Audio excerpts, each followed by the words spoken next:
Hey, what's up? Welcome to Movie Dumpster Season 5, Episode 14. Today we're talking about Good Burger from 1997, directed by Brian Robbins. I'm Joe Lascola. I'm Sean O'Rourke. And I'm Justin Silverman. Welcome to Movie Dumpster, home of the Movie Dumpster. Can we take your orders?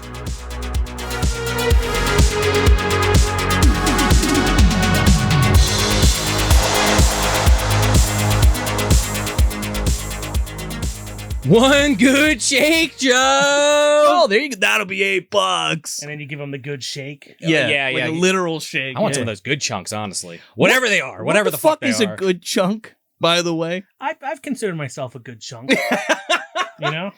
I think you're the best chunk. Thank you. And you are Justin Silverman. Thank you so much for coming back to the show and joining us again on the Movie Dumpster in the flesh. Yes, I was in the Jingle All the Way episode. Yes. So I hope to be in all your Sinbad episodes. That'd be great. That wasn't even intentional. I just got that. I was trying so hard when I was watching it. I was like, we got to fucking connect this to Jingle All the Way somehow. Like, is he like Mr. Wheat? And then because his car, he goes down a downward spiral, his fucking car gets shit on and busted up, and then he becomes a fucking postal worker. That lines up. It's a sick world. You don't have to go much deeper than that. I think that's it. I think just nailed it. That lines up pretty well. Until we get to what was the one where he was like the president's kids, like House Guest. Yes, until we get there, then I'm not sure where that. Well, no, that's different actually. House Guest is the one where he's He's supposed to be Phil Hartman's friend from school, and he's like a dentist. He poses as like a dentist. So that's obviously after Jingle All the Way, because then he knows Phil Hartman at that point. Hey, Sinbad, you want to come downstairs and make a video? Or okay. I like the Sinbad extended universe. Yeah. Like he's the Watcher. He's like the Stan Lee. Yeah.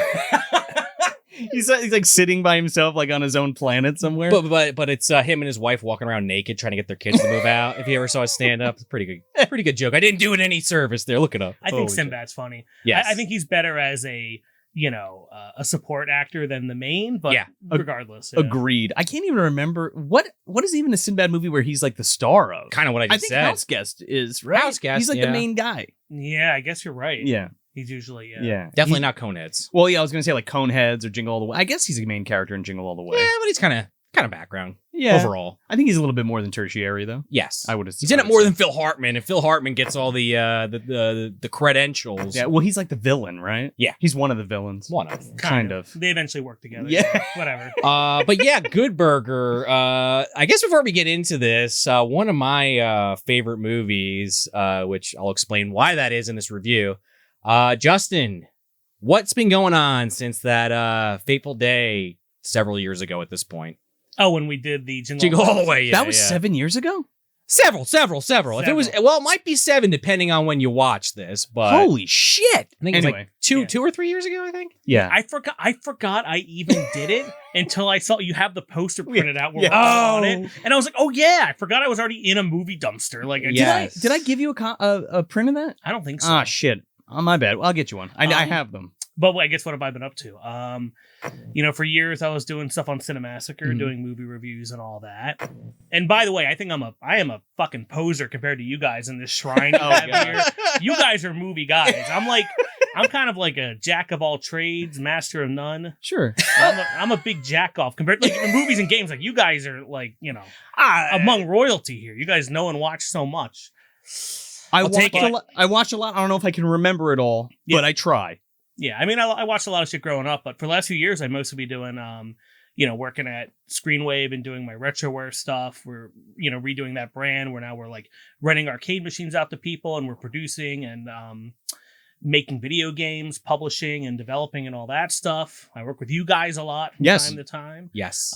A lot from time to time. A lot from time to time. On a day-to-day basis. BTS, obviously, folks. I got off camera for a while, working on my weight and stuff, doing a little bit of that kind of shit. But I figured if you're talking about Good Burger, I had to be on it. Well, we're rooting for you, dude, and we're so glad to have you back. Yeah, no problem. It's always a pleasure. With that being said, do you want to talk about our histories of Good Burger? Yeah. I always like doing that, and B, I remember seeing this in theaters. I could put myself in the old young Sean's shoes right now. You are the Kenan and Kel super fan. Now, I watched it a lot as a kid. Obviously, we all did, but like you are the fucking fanatic. Yes, which we did talk about a little bit in that episode a couple years back. Another episode even further back, honestly, season 2. somewhere towards the end there It was a Trick or Trash. Yes, a Trick or Trash episode. Kenan and Kel, two heads are better than none. Which apparently is like impossible to find now. Oh, online. now, yeah. At the time, it was on YouTube, but that all got 86. Yeah. And now, like, good luck. It might be on Amazon. Because Netflix has the first 2 seasons, Right. but nothing past that. I No. definitely have it though. Does that movie ends a series, right? Yes, it is the last episode / Halloween special. They go on a road trip. They go to a fucking haunted castle where then Mr. Rockmore meets Michael Berryman. Then they, later on they get that whole chicken fucking thing Yes. going on in House of a Thousand Corpses or the sequel, whatever one There's it was. a chimp that plays a fucking piano. Right, It's Chimparachi. Scapelli from Mario Brothers. Right. Yeah. Oh, the Scapelli through line That's was in the that through line. movie. That's how yes. we get from Mario Brothers to Cybo Man and Lawnmower Man. Right. We get that La Cucaracha doorbell Correct. and all that. But yeah, so that we did Where's that. the ketchup? Thank you again for the ketchup. Yeah, go back and listen to that episode. This is the other Kenan and Kel thing. Yeah. But yeah, growing up, this show, I mean, all that was kind of like the show that got me into Kenan and Kel, and I'm sure a lot of other people. And then you always kind of saw the chemistry between them in sketches. Mm-hmm.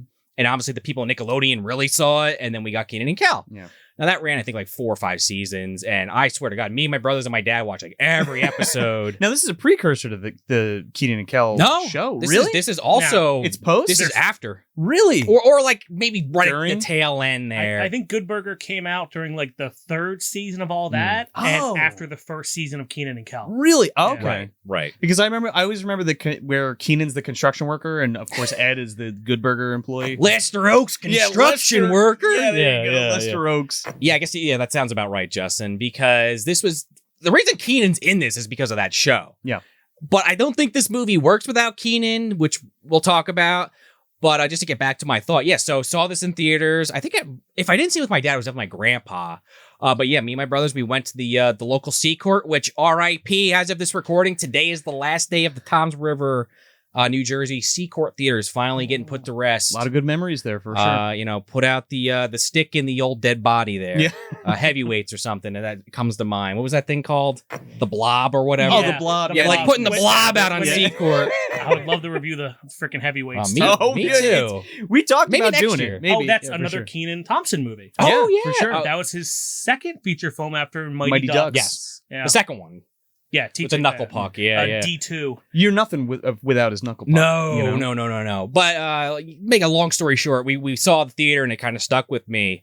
There's also something I want to talk about that was attached to the movie in theaters, but we'll get into that when we start into the behind the scenes a little bit. But yeah, just always liked this movie. It's not the best movie ever, but to me, it's one of my favorites. Just for all those reasons I just listed. Love the show. Love Kenan and Kel. Just the movie's funny as hell. And yeah, that's kind of my history with it. What about you? They're a great comedy duo. I think Kenan and Kel is like our generation's like Abbott and Costello or Laurel and Hardy or something. Sure. All that was something I watched religiously all the time. I mean, when Snick or Teen Nick, when it was Snick first and then Teen Nick, right? Something like that. I forgot how it went because Snick was like the Saturday night. Saturday night was it Saturday night or Friday night? It was right. Saturday. Yeah. It was playing off the TGIF. Yeah, kind of thing. And the big orange couch. Yeah, the Yes. big orange counts, yeah. And like the Kids' Choice Awards and all that shit that would tie into the Snick and stuff like that. But yeah, all that was such an awesome show. And if you have no idea what all that is, it's basically like Saturday Night Live for kids. Mm-hmm. They also had shit like, do you remember the Roundhouse? Yeah. Yeah, the Roundhouse, the Mickey Mouse Club, and all that kind of stuff, or Kids Incorporated, stuff like that. Well, that was more like a syndicated Saved by the Bell type show. Like Salute Your Shorts. Yeah, but this It's is in like the a pocket there. Well, this is a skit comedy You're show. thinking of you can't do that on You television. can't do that on television. Well, Yes, that's right. Yeah, no, you're right. I'm Yeah. just talking about shows in the time period. I get what you're saying. Yeah. Yeah. Sketch shows. Yeah, for kids. Yeah. But it was funny as hell. It's still funny. It still holds up. Me and my wife watched a bunch of episodes not too long ago, and it is still good. You know, you got Kel as repairman, man, and of course Kenan as PRS cargo. yes. And like it was like SNL. Like they would have like the one girl be Ross Perot. Yeah. Yeah. Oh, Oh, God, yeah. she was And hilarious. that's how I like huge ears. learned about that election Yeah. back then. You don't even think about it. But like even the kids, I don't know if they understood exactly the political humor therein of what was happening, because that was like the ear boy. Yeah, Ear Boy. Yeah. That's Ross Perot was always in that. And he's like, I got big ears too. Yeah. That was the gag. Anyway, I'm a little older than you guys, so I was like 13 when this movie came out in '97. Yeah. And I saw this; it was great. And then Starship Troopers came out 3 months later and changed my life. That's a fact, Jack. Still my favorite movie of all time. I don't care what anyone says. It's great. It's a great spoof. People don't get it's a spoof. I don't know. Goes over their heads, I suppose. I think it's a great like action Well, satire. I mean, right, it's yeah, Verhoeven. yeah. Like it's so fucking I mean, RoboCop. It's crazy, there's a- but it works really well. There's a reason why he's one of the best directors ever, but Also that's just true. my opinion. But, I liked watching movies that were, fun. Yeah. Like I was talking to Sean about it. They're not allowed to make fun movies anymore. Like in the 80s and the 90s, you had stuff from like Neverending Story, even like the stuff that was like low budget and crappy, like Biodome and stuff. But you'd still see it. Like not every movie had to be a win or die blockbuster. No, but that was also theatrically released. And Yeah. I remember renting Biodome like a ton. Even like, just to your point, like The Pest, too. That was a movie that I rented all the time. The opening of this movie is basically the is pest. And Yeah. I forget what episode we were talking about that on, but like every fucking 90s comedy had an opening shower bit. Yeah. Like Or like Pee-wee. Pee-wee and The Even Pest Wallace and Gromit. yeah. Speaking of movies not being fun anymore, we just did Ghoulies 3. And like I said on that episode that like that's not a movie that could be fucking made today. No. And like for that budget, right? I don't know. I mean, just with the streaming service, like stuff still comes out. I mean, they're still making Disney and Nickelodeon movies nowadays. They just go on a streaming platform and you don't hear about them because you're not the target demo anymore. They're also moguls, you know what I mean? Like they're still heavy hitters. They haven't. Well, Nickelodeon isn't. Like, no, Nickelodeon's not owned by Disney, is it? No, it's Well, it's Viacom. Viacom. Right. Yeah. So it's on is it a Paramount, Paramount thing? Plus. Because it's on Paramount Plus. because we're gonna I hate to keep saying we're gonna get into it, but there's just so much stuff we're saying that's gonna lead right into the Sure. behind the scenes and the actual movie. But like the director of this film, Brian Robbins, Yep. is now the CEO of Paramount and Nickelodeon. Which is Yep. great and good for him. Like, Yeah, yeah. I mean, Brian Robbins. By the way, I guess you want to just get Yeah, into let's get some of this? into it. Well, Brian Levin, that's his Okay, real name. right. He's hiding his Judaism a little. Brian Levin. Yeah. It's part of the tribe. I don't know how Mel Brooks would feel about that. Yeah, that's what I'm saying. Yeah, but he went by Brian Robbins for everything back then. Right. So you may remember Brian Robbins. If you are signed up for our Patreon, we did a watch along of Cellar Dweller, the John Carl Buechler classic, and he plays what's his name? Jeremy? The fuck's his name in that? Anyway, it doesn't matter. He's in that film as like one of the main characters. Buechler keeps coming up. It Can't get away from I Buechler. love how this is all connected, dude, because we just like As much as somehow we joke about it, it actually is. we just bridged the fucking gap between Ghoulies 3 and Good Burger. So there you go. When you put it that way, yeah. Listen, folks, it's not all just the MDU. There's actual connections here. We're not just totally making this up. Well, it definitely aids our case. That's yes, for sure. Yes. Well, that's kind of like like the 7 Degrees of Kevin Bacon. Yeah. kind Yeah. of Oh, thing. yeah. Yeah. But he's done a ton of stuff. What did he do? He directed Ready to Rumble and The Shaggy Dog with Tim Allen. Right. And- the remake. Yeah. And Eddie Murphy's Norbit. He did a lot did of Eddie Murphy The shit. ass end of Eddie Murphy's career Yeah. was like just done by Didn't this do guy. Pluto Nash, so he doesn't have that blight Well, on this his is also career. true. But he also did a couple other Murphy movies. Meet Dave, which we talked about, I think, on that Pluto Nash episode. And Have you ever seen 1,000 Words? Sorry. we talked about it again on that Pluto Nash episode. Go check it out. Yeah. But I've never actually seen it. I watched the trailer and read about it, but the idea was like every word off the leaf. I forget the Every semantics time of it. he It's says like- it's something, a leaf falls off the tree. Right. And when all the leaves fall off the tree, he dies. right, because he's always running his mouth is the whole thing. Yeah. So it's choose wisely what you say. Right. That's the thing. I mean, I know that Brian Robbins, much like Dan Schneider, Oh, man. Rest in He's peace, one we're going to get probably. into. these are two guys who were on screen a lot, Yeah. but did all their best work. How do I say it? Did all their more important work, all their more famous stuff behind the scenes. Yeah. Yeah. And that made one of the guys the CEO of the company that ran this, It's fucking insane. And the other one's getting written about without their name being used in biography books Whoops. Oof. now. That's a John Lasseter move. Yeah, Dan Schneider. He plays the mayor, not the mayor. He plays the manager The in manager, this. yeah, Bailey. Mr. Bailey. And I always enjoyed this guy in Good Burger skits and in the movie, but like when you start reading about that shit over I mean, it's been a thing if you really have been reading about it in the last like decade. Like people have known about this. I mean, there's a reason why Nickelodeon's logo is a giant foot. You know? Yeah, He was basically, also- he's a fucking weirdo. Yeah. He definitely Around the kids, yeah, it's he's fucked, done some Jeffrey Jones level kind of shit. Was that the Amanda Show bullshit? Yes, he was There's also involved with that. Because he was a But, producer on that, wasn't he? A lot of that was all the biggest shows. Yeah. In the 2000s came out of like pretty much him. That wasn't like SpongeBob. Right. That's right, the live action. all the live action Yeah. shows came out of him basically.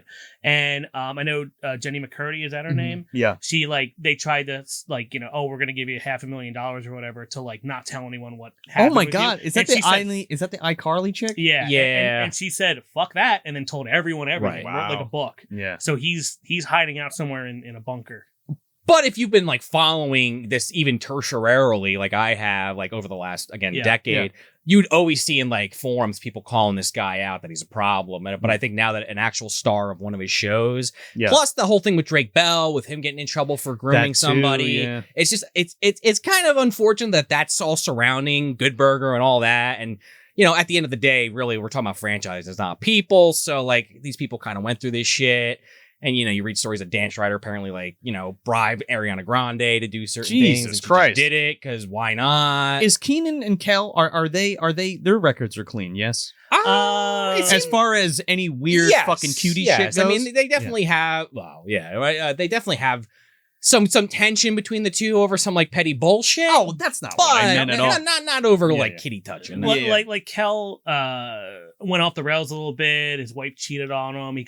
He was in a 1-bedroom apartment and was trying to kill himself and stuff. Jesus, And then found Jesus, came back, and now they redid all that. Came out again. I remember that. Yeah, they did skits with Lester Oates and him on Jimmy Fallon and Yes. stuff. Hate Jimmy Fallon, but I like the skit.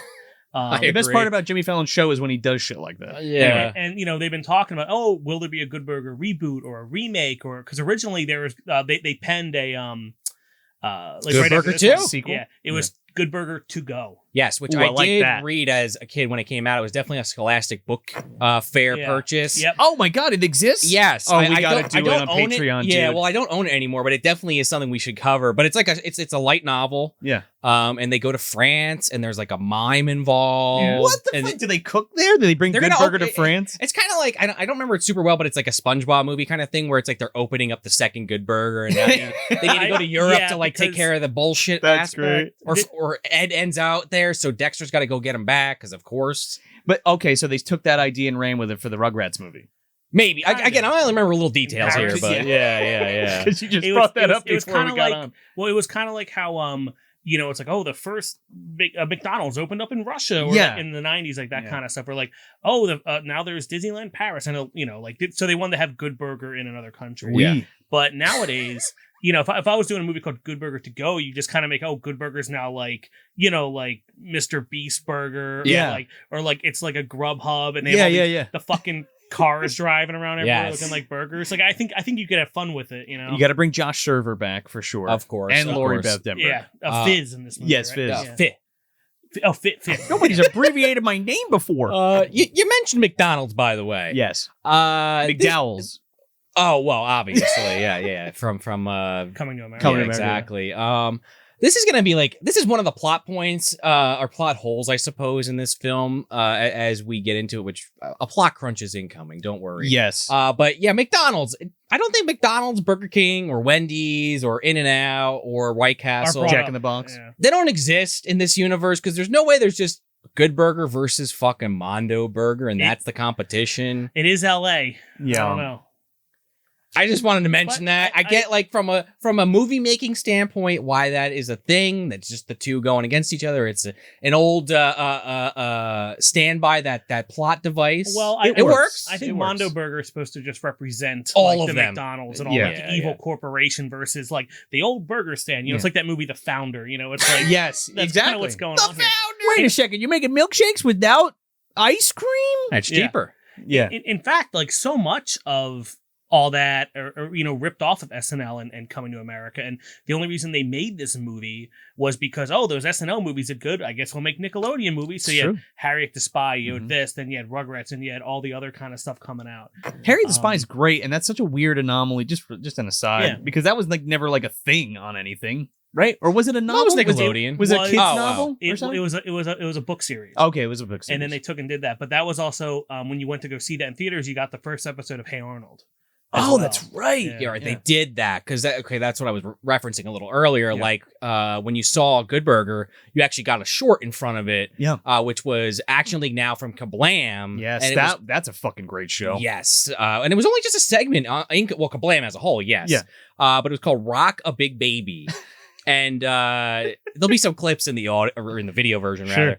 But it's basically like Kiss is giving a concert, and there's all like action figures if you're not familiar with it. It's all stop motion with figures that they would blow up constantly. Yeah. And Stinky Diver, Right. Thunder Girl, Meltman, the Flesh, who's completely naked. the Mayor. But yeah, so a giant baby doll comes in and wreaks havoc, and it's like a 15-minute short that they put in front of this movie. It's fucking That's great. another selling point. And then Rugrats, when that came out, there was another something or other in the beginning. I forget what. Wild Thornberries or something like It that. reminds me of like the Gremlins 2, like on tape. You had like a Looney Tunes intro, or like Neverending Story, I think, had a Looney Tunes cartoon. Bebe's Kids, Bebe's which Kids, I love, had that that Itsy Bitsy Spider opening. Oh, like, yes. which is amazing. Yes. It's better than Bebe's Kids, unfortunately. But that is a good watch, though. I'd love to tackle that in a mini. Yeah, but to go back to them ripping off Coming to America.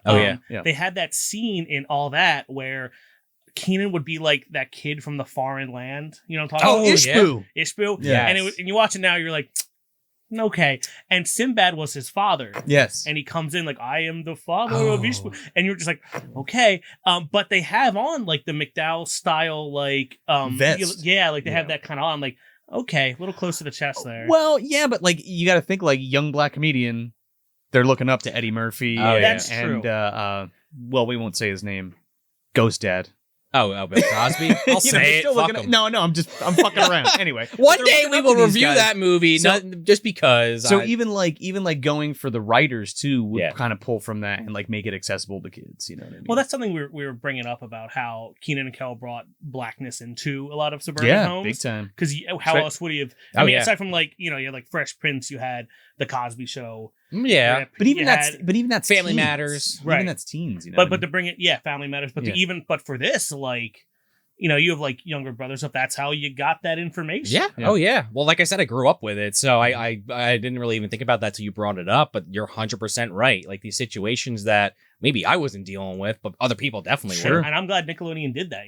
Yeah. I mean, we get to see Kel torture Kenan's father, Ken Forey, jumping out a window and getting harassed week to week. I thought that it was Ken for Yeah. Oh God, Of all great things. casting. Yeah. It was just a great show, and I don't know. I don't know what else to really say. Like even that, even all that, in the one Good Burger skit, Sherman Helmsley's in it, Mm-hmm. and he comes in as the food critic. Oh Yeah. yeah. But Kel thinks he's the food cricket, and he has to like exterminate him like he's a bug. Yeah.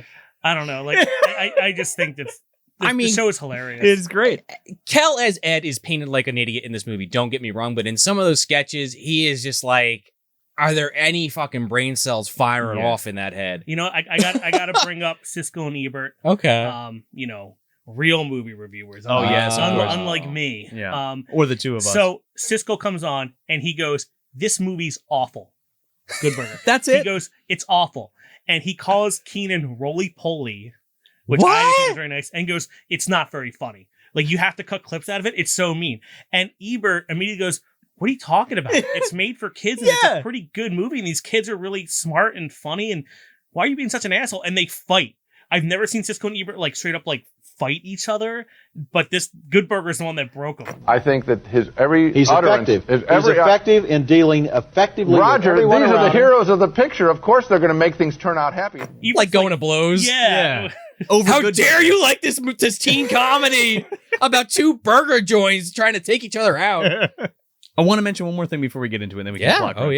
yeah. Stuart Copeland does the original score for this, but there's a lot of George Clinton stuff. Oh, yeah. in here? Stuart Copeland, he did the Spyro, the dragon. Stuart Oh, did he Copeland did really? all Yeah. of them. Yeah. Yeah. Yeah. Well, he was the fucking drummer for the Police. Oh, right. Yeah, I Yeah. saw that.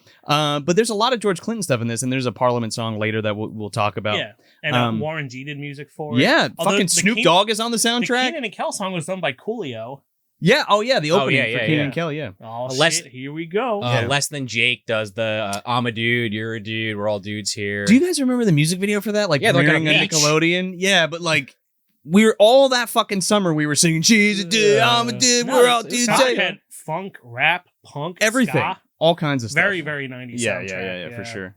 I love how everybody looks in this movie too. Yes. It like transported me back watching it. Like, holy shit, I remember all that. Well, stuff. Sinbad really transported you back. Well, man. he's a caricature. Yes. He's stuck in the 70s. Yeah. But so we you did this already once. Let's do it again, baby. Can you plot crunch Good Burger for us right quick? Ooh, Good Burger is a movie about burgers Yeah. that are good. And there's secret sauce that goes on them There's too. a secret sauce, yeah. So pretty much you have Kel, who's he's Ed, Yeah. and he works at Good Burger, and they pretty much have to save the restaurant from being taken over by the evil one across the road. And The Mondo Burger. Mondo Burger. Yeah. Hijinks ensue. Kenan is the straight man in this. Derek, I think that's his name. Dexter. Dexter. Yeah. I know it's sort of a D. They don't really say it that often. You call him Dex, I think. Yeah. A lot. Yeah. One thing I noticed is like his name tag says Ed, and then everyone says like whatever. Yeah. I thought that was a joke on the show where only his says Ed because it's like a joke. Yeah, I get it. Yeah, they overthought that one, I think, for the movie. Yeah. Well, they also put Good Crew and all that stuff like Yeah. in the crazy credit stuff. Anyway. Yeah. I don't know. I'm not good at plot crunch. Still funny. I mean, that's basically it. They kind of go at it, and there's some like espionage angle because, of course. Yeah. The big thing is Kenan Thompson is going to go on his fucking summer vacation and crashes into Sinbad with his stolen mom's car and has to get a fucking job for Wow. the summer. Yeah, Right. That's the important Yeah. part there. Yeah. So the movie opens up and he's in the movie opens up and there's a weird claymation scene. It's Ed's awesome. dream. It's amazing. It's so yeah, but like the opening credits like remind me, not as elaborate as Freaked, but I always appreciate that stop motion stuff with like the burger build up and stuff. It opens up a kind of like Tank Girl 2 had like Yes. that animated Yes. Tank Girl sequence. 2. There's a second one? Tank Oh, Girl TOO. Gotcha. I wish there was a Tank Girl Yeah. 2. Yes. No, totally. Yeah, that opens like that, and then Ed's in the restaurant, but it's a dream sequence because the burgers talk to him. Yeah, we get that like better off dead thing. Yeah. Don't eat me, Ed! Yeah. And then Dan Schneider was The voice of one of them. was the fat weird guy in Better Off Dead with the glasses. Oh, he was. Kind of looks like me in that. A little bit. He kind of does. Put him up. We were looking it up earlier.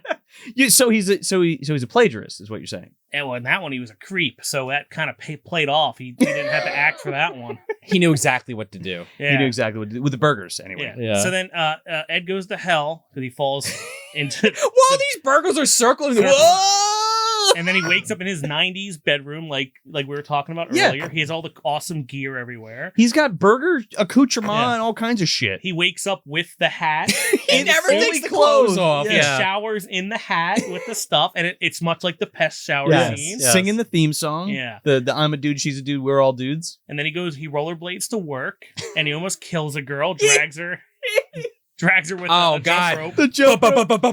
On her head. That is the oldest 7-year-old I've ever seen in my life. Also, he like runs into this woman who's carrying a baby and like has the baby, Yes. and then runs into a bunch of guys playing basketball, and they like start slam dunking the kid because they like The run baby, into each yeah. other. I You're love the like, guy's "What?" face. Yeah, he's Yeah. like, oh! Fucking great. Yeah, but while that's going on, you have Kenan, who is now getting out summer vacation. Yeah. He's telling his very 70s Black Power-y environmentalist style. Sinbad is rocking an afro and Yeah. like this, Mr. Wheat. this, Mr. Wheat, this yeah. patchwork shirt on that has like Black Power stuff on it and all this Right. stuff. It's Black it's- is beautiful. Yeah, Black it's is very beautiful, funny. Yeah. And then and he makes fun of him. He's like, why am I still talking to you? It's the end of school. Bye. Yeah. He calls him Shaft. It plays the Shaft theme. And he spins. And he's Yeah. happy about that. He's like, yeah. And that's He's like, great. feeling himself. It's awesome. He leaves, and then just 'cause, I like cars a little bit, so they get into his mom's car, which is a '95 Nissan 300 ZX, that she just happened to leave there. which has the 4 seats in it, which was like kind of a rare model back then. Yeah. And he's driving it without a driver's license or insurance or anything. I don't And think he puts a seatbelt on. He's driving around with No. fucking. You know what it was? It was Roger from Sister that influenced him. You think? I Maybe. think so. That's who. That's who. Roger, yeah. Yeah, that's Roger. Yeah. Well, one of the people Who knows when to bail? Get the fuck out of A Dodge. few people that worked on all that in Good Burger did do Sister. Did they really? Oh, Yeah, okay. Marquez Houston is his Yeah. name. So, what's funny is that car, when it was America, there was an ad to tie it to Wayne's World. They had an ad for the car, the 300 ZX, and it said, "You're not worthy. We're not worthy. You're not worthy." Kind of like when they're like, "We're Really? not worthy." Yeah. So like, because there's a lot of Wayne's World in this movie. because it's like I guess so, yeah. But it's like the same time. Right. Well, too. I could get that too, because like as I'm watching the movie, it's like 5 years later. Is it? When's Wayne's World? 92? yeah, it early 92? 90s. Well, when's the sequel? 94?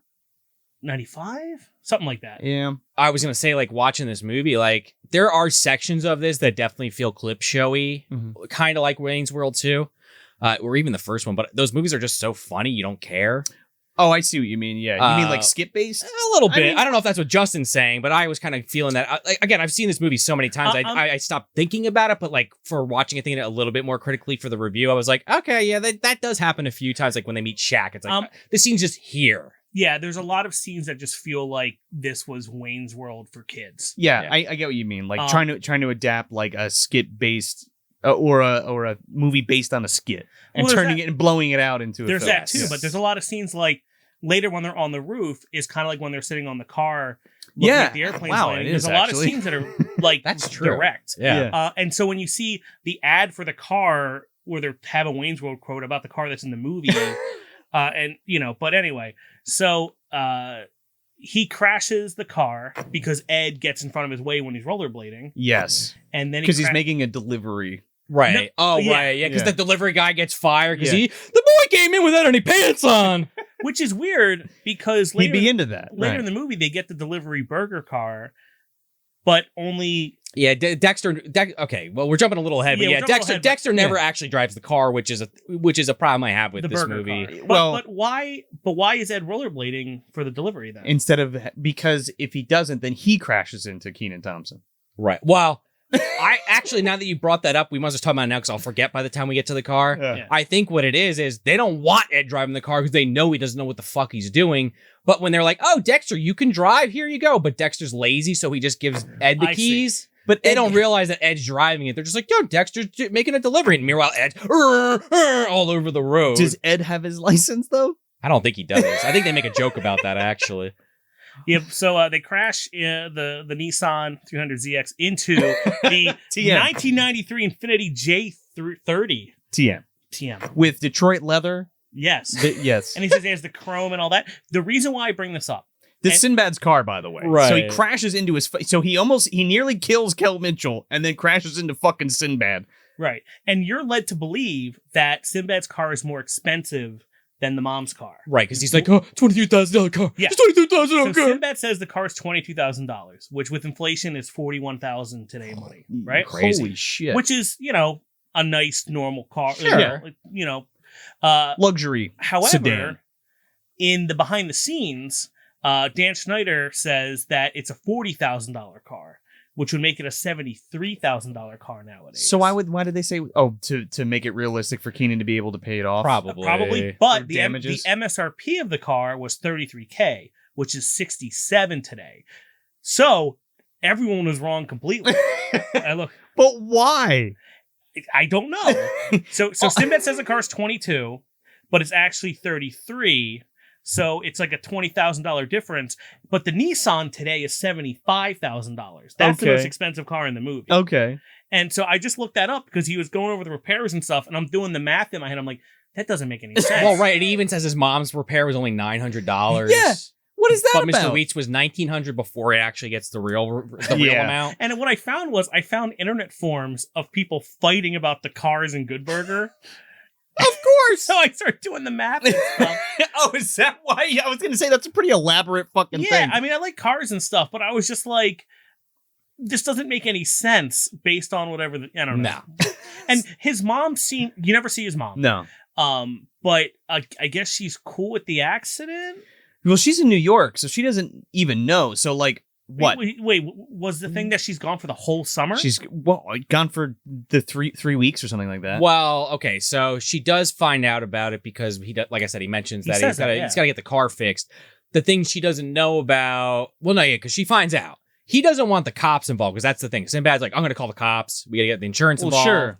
But he's like, no, because then my mom will find out about the accident. So who knows? Maybe he just told his fucking mom. I hit a trash tree or can something. Yeah. He shouldn't be driving the car. No, though. well, obviously, that's the goof. And why does his mom have a Nissan sports car? She's on business in New York. Maybe she's a really big lawyer. Is she drifting? I don't know. Maybe. She's hanging out with the gangs in Gotham City at night.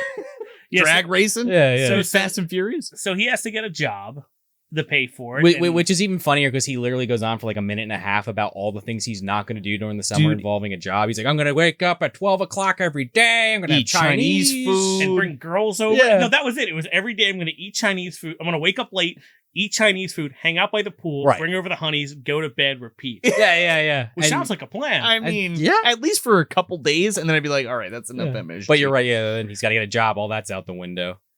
Yeah, and then interspersed with all these scenes is Ed just having a ball at the Good Burger. Right, in the milkshake machine somewhere in that montage. Yeah, in the Strawberry Jacuzzi, man. That's one of those random cuts to something like that. It's funny. I'm here for it. I don't know if you want to do any visual effects, Joe, but I was saying if that machine turns on and blood starts squirting out because he's like getting ground up in there. Oh my god! When he hits the switch, yeah. Did you turn it on, Ed? Yeah. He just starts getting ground. The only up. thing left is like there's all blood milkshake in that wing in the hat. The Mortal Kombat shit starts shooting out from 20 rib cages. Perfect. Brutality. Yeah. I don't know, like Shakeality, maybe. Like this one made it seem like all the staff at Good Burger was completely inept, rather than just some of them. Some of them on the show, it was usually just Ed, but now you had Abe Vigoda, as the old guy, the Fry Man, as Odish. Yeah, Abe and Vigoda. sadly, you ever been to AbeVigoda.com? No, really? No, you too? No. Not in memory. But when you go to AbeVigoda.com, it says Abe Vigoda is alive. Back in the day. And then when he died, it said Abe Vigoda is dead. Oh my God. It was an Abe Vigoda death watch. And as soon as it changed, I went there and it has a song. It's like the Bela Lugosi. I was just going to say. But it's Abe Vigoda. Yeah, I was going to say Abe Vigoda's dead. That's literally what's on there. Oh my God. I was going to say if that doesn't exist, I wish it did. He's kind of like one of those actors that like when we were growing up, kind of like Maggie Smith when you saw like in Hook. Granted, she's got prosthetic makeup on to make her look older, but you're like, she's still alive. Like God bless Maggie Smith, but holy shit, she's old. Abe Vigoda was old in The Godfather. That's what I'm saying. Like, he was already up there. Even Look Who's Talking, like that was like in the 80s, and it was like Yeah, or even Prancer with Abe Vigoda. Prancer when he's fucking giving where he kills Santa Claus and the reindeer. Or that reindeer jumps off a cliff. I forget what we said. He helps the reindeer. Something like that. He's birthing a pig or some shit at one point. We also have because you get introduced to these characters, but also it's in the context. It's a little bit in a later scene too. They go deeper when Dexter comes in for a job. But you meet like Spatch is like this big guy who doesn't talk, but he's he's always got the spatula. Spatula. He's the fucking cook. Yes, I think her name's Debbie, but don't quote me on it. The vegetarian. That's like her only character Debbie trait. Dee. It was Dee Dee. And then Monique is the other girl. Right, the only other normal person there. The girls are kind of normal. Fizz wasn't all there. And he's okay. He's just a big nerd. So like half the staff was like something's wrong. Yeah. Right. But also like in those sketches too, as I'm joking about there's no McDonald's or Burger King or anything in this movie. It's like I always assumed Good Burger was just a chain. But the movie makes it seem like, no, this is the only Good Burger. Yeah. That's been around for 40 years, they say. Right. There's that I guess Mr. Bailey owns, but it's not super clear. He's got to feed his mother, so he doesn't have to give her cat food. Right. There was another actress on all that played like Kel's opposite on, or not opposite, but like parallel from the early seasons in the Good Burger sketch. Which she was Mandy from the Randy and Mandy sketches with Kenan and her, where they eat chocolate. Yes, classic by the way. I think she was only in the early all that, and maybe she just didn't get the part. Maybe I forget her name. Yeah, I know who you're talking about though. Yeah. Oh right, so Kel, right? I'm kind of confusing. Kenan gets a job first at Mondo Burger. Yeah, because Mondo Burger's in town, and they are the huge. Conglomerate. Justin, you see right over there that huge building across the street. They've been building for 10 months. That's Mondo Burger. Oh, yeah. So he gets a bun, job there. Patty, topping, sauce, assemble. And it's like this German death march. Oh my man. God. Kind of thing. If you smash like the Third Reich and like Shredder's like fucking recruitment center together, that's Mondo Burger. I think Kurt's related to Jeremy from Ghoulies 3. He's part of that Hitler Youth they were talking about. An uncle, maybe. He's like, I'm your father and your mother. Kurt is both of those things for you now. Or you go to the grinder. And they're always making fun of like, what's the grinder? Yeah, what exactly is that? And that's what's weird about this movie is all the main players are all around the same age range. Yeah, is he the CEO of Mondo Burger? I guess so. He owns it. Like, yeah, but like, is he just like a rich kid or what? You would assume there was some shadowy figure behind him. Yeah, but it just never happened. No. Yeah. He's like the guy from all that who you never see, like Charlie from Charlie's Angels. That's always talking to what's his face through the fucking earpiece. You assume that like Mr. Bailey, Dan Schneider would have like a evil twin brother that owns that. Right. Or there'd be some stupid real life Dan Schneider or actually is the owner. Or it's like, it's actually Kenan's dad the whole time. And that would be fucked up. His dad that like left and never him came walk back. out, and he cared more about money than his family. Like, oh, see, I'm ready to write. There you go. I'm ready to write the reboot of Good Burger. Actually, it's Jim Varney from Fast Food. That's who's the mogul. Yeah, the Mondo Burger mogul. That'd be good. That lines up. Yeah. You know what? At the time, they could have made the real Mondo Burger CEO someone awesome. Yeah, I don't know why they didn't do that. It could have been Tom Arnold.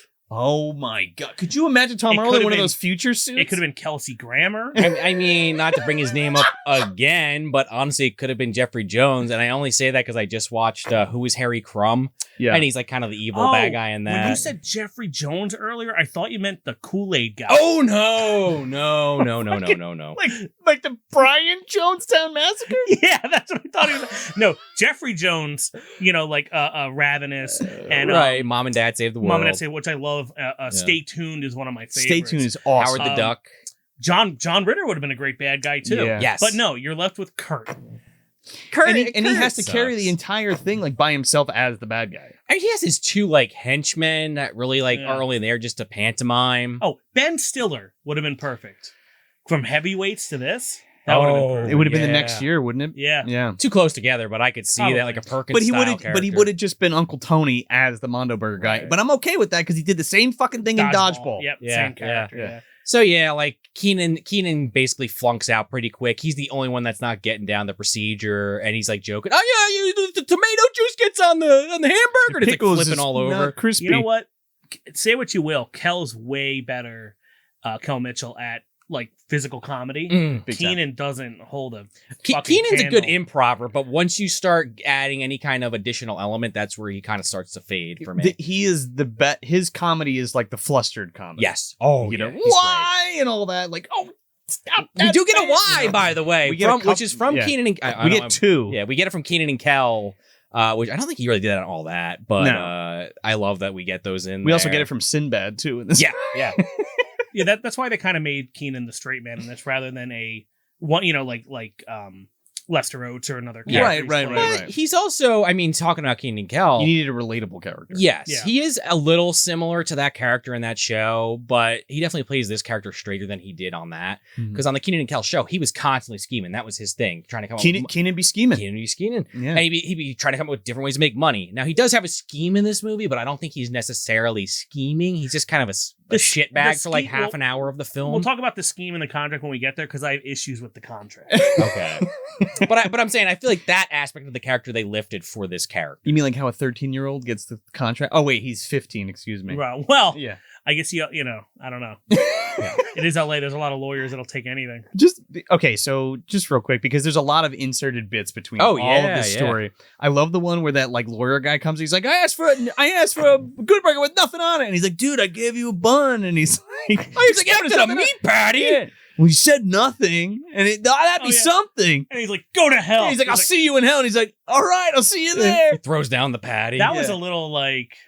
Well, this movie has that's what I thought. Several scenes in this where That's they're why I pushing wanna bring that line where it's like there's lines like that'll see you in hell. There's the insane asylum stuff at the end, the shark poison. Yeah, there's some sexual jokes when we get to that part with Roxanne. That totally blew my mind because I forgot Carmen Electra was in this movie. There's Abe Vigoda did. Abe Vigoda did not forget. That's one beautiful ass. Yeah. I think that's maybe why he is the E dead.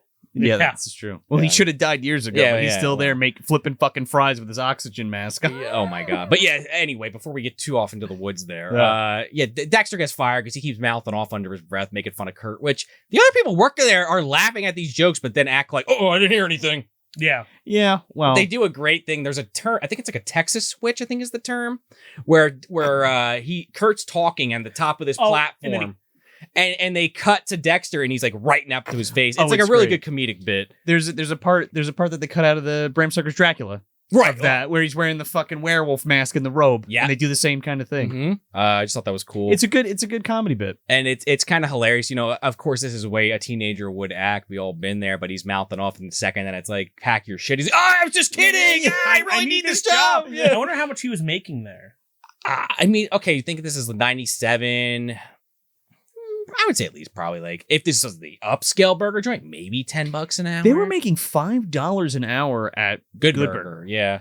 Oh, I don't know if you guys knew this when I worked at a movie theater back in the day. Yeah. And in 2001, and minimum wage was $5.15 an hour, Holy shit. which relates nowadays to like $9, Right. Yeah. when you think about it. But Yeah, but like that makes sense. I mean, I guess what I'm saying is like, it wasn't a bad gig for Yeah. like a teenage Nah. kid. I mean, even if it was like $7 for crying out Yeah. loud. So back in '97, it was probably like $4.50 or something. Yeah. So I guess he was doing okay at Good Burger, but It's also you're a kid. You got no money and you have no responsibility. No, but I think he was getting paid less at Good Burger. Oh, sure. I think Mondo was paying those No, Mondo yeah. Mondo prices. Mondo, like $10. Well, they should have to silence everyone, right? This is right. That's kind of where I'm They leaning. kind of on. had to because Yeah. everybody in that. Well, we'll talk about it. Right, everyone's Everybody gonna would have sign to an sign a NDA. fucking NDA for the fucking Triumph fan or whatever the fuck it's Yeah. called. Oh, tryptophan. Yeah. No, not It was- tryptophan. What the fuck is it called? It was Triumphahol. Oh, Triumph? yeah, Yeah. It was like yeah. Triumph and alcohol. Triumphahol. I have it written down. We'll get to it. Yes. Yeah. So, I think that's what it was. so then Kenan, like the next day, he's all depressed. He's drinking 40 milkshakes. Dude, I counted it. He's got 7 milkshakes that are done, and he's got one that Kel brings out to him, and I think that's after another guy comes in complaining about, I can't wait till Mondo Burger opens. That's kind of a problem with this movie as well. Is there's a lot of setups that pay Yes. off a second later Yeah. or never. Well, no, it a long time in between, which is fine with me. I'll show you a few. Okay. The yo-yo is the exact next scene, but that's a problem we'll talk about later. But for that scene, he goes, "Bring me another shake," and he goes, "Haven't you had enough?" And you never get the "I'll tell you when I had enough" line. yeah. They just talk about something else. Well, he basically says that though. He's like, he basically says it in a different way, but I see what you're saying. yeah, but he didn't say it like how when the jokes like Like, that. that's none of your fucking business. bartender. Basically, is what Right. he's saying. Yeah. We definitely do get another insert either here or once Ed makes his sauce with Lori Beth Dimberg, Yeah. where she's like that fast talking woman. Yeah. Connie, whatever the fuck her name is. She's like that Irish woman. Oh yeah, right on all that the character. Connie Muldoon, and I'm here all telling you Yes. about I need one Oh, burger patty with. Was she Irish? I thought she was from North Dakota. I don't know. I think it's maybe Irish in North Dakota. Oh. Yeah, Muldoon maybe. is totally Irish. Yeah. Her most famous character to me was always the librarian. This is a library. Yeah, quiet down. But she, she's like, jackhammer and shit. but she was this was a character they brought back from the sketches, Yeah. and I thought this was great. It's inserted again, like either here or a little bit later. she's funny as hell. Yeah, The Lester Oates construction character was done by Arliss. was it really? Was that Mhm. Arliss? It was one of the dudes that was like one of the adults that you would see Oh, randomly in the beginning. on Yeah, all that. yeah. Yeah, it's the guy from Batman from the Yep. first one. Yeah. Mhm. Yeah, I forgot about that right in the Does beginning. he die in that? I don't think so. Because he has the poison gas and he falls in the trash, but I don't know. He's got the mask on. I was wondering if he died. It doesn't I matter. don't think so. Don't matter. They're just Uh, like fuck him. We don't. It's need him for the Tim rest of Burton the didn't know either. Yeah. But yeah, so in that situation, Dexter he needs a job. So Ed's like, hey, maybe we could hire you. What the hell? Yeah, No. don't worry about it. Yeah, right. He's like, no, I don't want to work here. And it's like, yeah, but you said you really need money. And then Well, Dan says that to him, Mr. Bailey. yeah, he's like, yeah. can we give him a job? And he's like, no. Yeah. He's, oh no, he could do this, that, and the other thing. Didn't you just fire the driving guy? He's like, oh, okay, well. You got a license? And he goes, he just says yes or whatever. And he's like, any accidents? No, he says, do you know how to drive? And he goes, yes. Absolutely. Have you been in any accidents? Not that you know of. Not to your knowledge. And he goes, have you ever worked in fast food? a whole of 2 days. He's like, oh, great, good, yeah. So he gets hired on the spot, and that's when he gets like the walk around. You meet all the other characters. Yeah. And I love how Kenan's immediately like trying to hit on Monique, and she's not having it because he just sounds like an idiot. He's like, oh yeah, that shirt really brings out your eyes. She's like, you would have imagined my surprise when I walked in and everybody else was wearing the same thing. The whole thing with them is weird because she's like very, very cold and standoffish until she ain't. Well, there's no real build up. She's watching the evolution of Dexter's character, but except for all the nefarious parts until she finds out. Right. She's like, that's sweet because Ed's sweet and you're like hanging out with Ed or whatever and blah, blah, blah. And you've been helping him and helping the good burger to like, she thinks he's a good dude. And he is at heart. He is, Until but he ain't. Until he ain't. Kenan be scheming. Kenan be scheming. He's got to pay that money off. They're always getting caught, though. That's the problem. Well, true. Because, he's got that estimate, $1,500. But that's why they call it an estimate, gentlemen. Yes, because Sinbad visits him at the thing. He's like, good to see you working. And yeah, he comes in. He's like, oh, hello, my brother. And then he sits down with him. He's like, what are you doing? Working hard? He's like, I'm eating my lunch. And he's like, all right, got the bill in. And he looks at $2,500 and he said $1,900. And he's like, that's why it's called an estimate. And he doesn't have like as on the nose, like 70s, like clothes, like black power kind of clothes. But he has like something very 70s. He's wearing like a bell-bottom fucking suit with his afro and stuff. And I believe he says like, peace out. I'm going to go get one of them bootylicious burgers. Big booty Mondo and then he walks out. Big booty burger. Big booty burger. Because at this point, the Mondo Burger has completely opened and all business has dried up. Yes, there's like a montage of like it doing gangbusters Mondo Burger. Oh yeah, well, okay, yeah, let's talk about that actually, because there's the night they open and they come over and they're like harassing, like, oh, look at the reject in the back. Came to buy the last Mondo Burger because you're going to the last good burger. Yeah. And then and the grinder, of course. Yes. Then he goes, hey, dude. Watch your butt. And then Ed's like spinning in a circle and he's like, I don't know, man, but you cannot watch your own butt. Yeah, because he takes everything literally. Yeah, that's a great scene. But then they have the opening of Mondo Burger and there's like the Mondo Burger brass band. Yeah. There's like fucking fanfare. There's a red carpet. It's like a casino opening. Yeah. Yeah. And then like Kurt's looking at the camera. There's a few times when people break the fourth wall in the movie, but he looks at the camera and he's bringing you in to the like, Mondo Burger. Yeah, he cuts the ribbon. Yeah. It's all one tracking shot. It's like beautiful. And you have people literally in tuxedos for this fucking opening going in, getting a burger. It's like, okay. It looks like something out of The Fifth Element. They're wearing like plastic skirts and stuff, like the girls and stuff. They said something in the production design where it was like, the whole place must be like 80% neon. Yeah. Like it's a cyberpunk situation. I thought of Fuddruckers with that sign instantly. The butt fuckers? Yeah. You ever seen that from Idiocracy? No. Yeah, I don't remember it, but I have seen that movie. Idiocracy, all like the brand names get stupid all the time, so it goes from Fuddruckers to butt fuckers. And this reminds me of the butt fuckers. Yeah. Imagine if they dress like that at Fuddruckers. I'd go all the time. I don't know. Getting butt fucked the whole time you're there. You could I'm ringing up your order. It kind of reminds me of like complimentary. Like Epcot, like Electric Umbrella, like just kind of like faux futuristic. I'm into it kind of a man. thing. It did look. It looks cool. Aside from the death meat. Well, it seems like a way better place. That burgers probably taste like shit. But I was also thinking about that too, because it's like so packed. You feel like you're like in Disney World or some shit at a restaurant. Like, where do you even sit? Mondo Burger was way better than Good Burger. Well, that was the point. Well, no. Well, how so? You mean like food quality wise? The building itself. Mm-hmm. Aside from them making the burgers bigger with chemicals, it seemed like a nicer, cleaner facility, healthier establishment. You know the best places to get food are those fucking hole-in-the-wall grease pits, man. You know this. I meant for like your average right. consumer. Oh, okay, gotcha. For Sinbad. No, I do agree with the grease pit. Like people like when coming to Philly, like, oh, where's the best place to grab a slice of pizza? Where's the best place to get a cheesesteak? Yeah. It's always like the worst place possible. Yeah. Because it's not like a burger is not supposed to be like a good food. Sure. It's like go to the grease truck or whatever. Yeah. But I'm saying like, what do we know about Good Burger? There's an old guy on the fryer who's gonna die, probably dropping shit in it. There's a dude in the milkshake machine. There's the guy who's working the grill, licking the spatula. Licking flies off it and shit. Yeah, like I'm just saying, like that place shouldn't be open. No, Good Burger does not deserve to be open. It's a health hazard, is what it is. But in a completely different way than Mondo Burger. I know, but it's not like Good Burger has heart. And But they have good chunks. they have good chunks. But Yeah. I'm saying like it's not like the whole point is like, oh, this is the evil corporation, Right. and also they're scheming and all that stuff. It's like, and Good Burger is like the opposite of that. It's not. It's also shitty and terrible. Yeah. And doesn't deserve the open. And the only reason they're being nice and doing it is because that's where Kenan happens to get his money. Correct.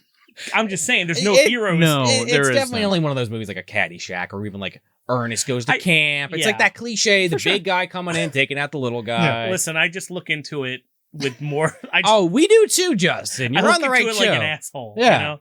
These are questions I would be asking if you weren't here. So, Because at the end of that whole scene, before we move on, is that when they fire the power on for Mondo Burger, Yes. it takes up so much energy. It's like Clark Griswold's fucking light display. It just shuts all the power off in Good Burger. That's what I want to say, because it's clearly sucking the juice from the city. Like, that is like the power company's coming down there, right? Yeah. probably. JCP&L is like, what the fuck are you doing? Yeah, that's that scene when they're all in Good Burger bored, not being able to do anything because there's no customers. They're actually watching like the lawyers and the police over there, like looking at the power lines. Can we wait? The phone lines are over there. That was a good Ghostbusters too. They're wrong in the street. Oh, we'll get to some Ghostbusters 2 shit in a Oh my second. god. So, yeah, But right, to circle back to the part where he's having his lunch. yes. Uh, The day after. right. Ed sits down with them with his lunch. Yeah. And this kicks off the next big boom for Good Burger, Oh, yeah. apparently. Yeah. Which is weird because it's not brought up before.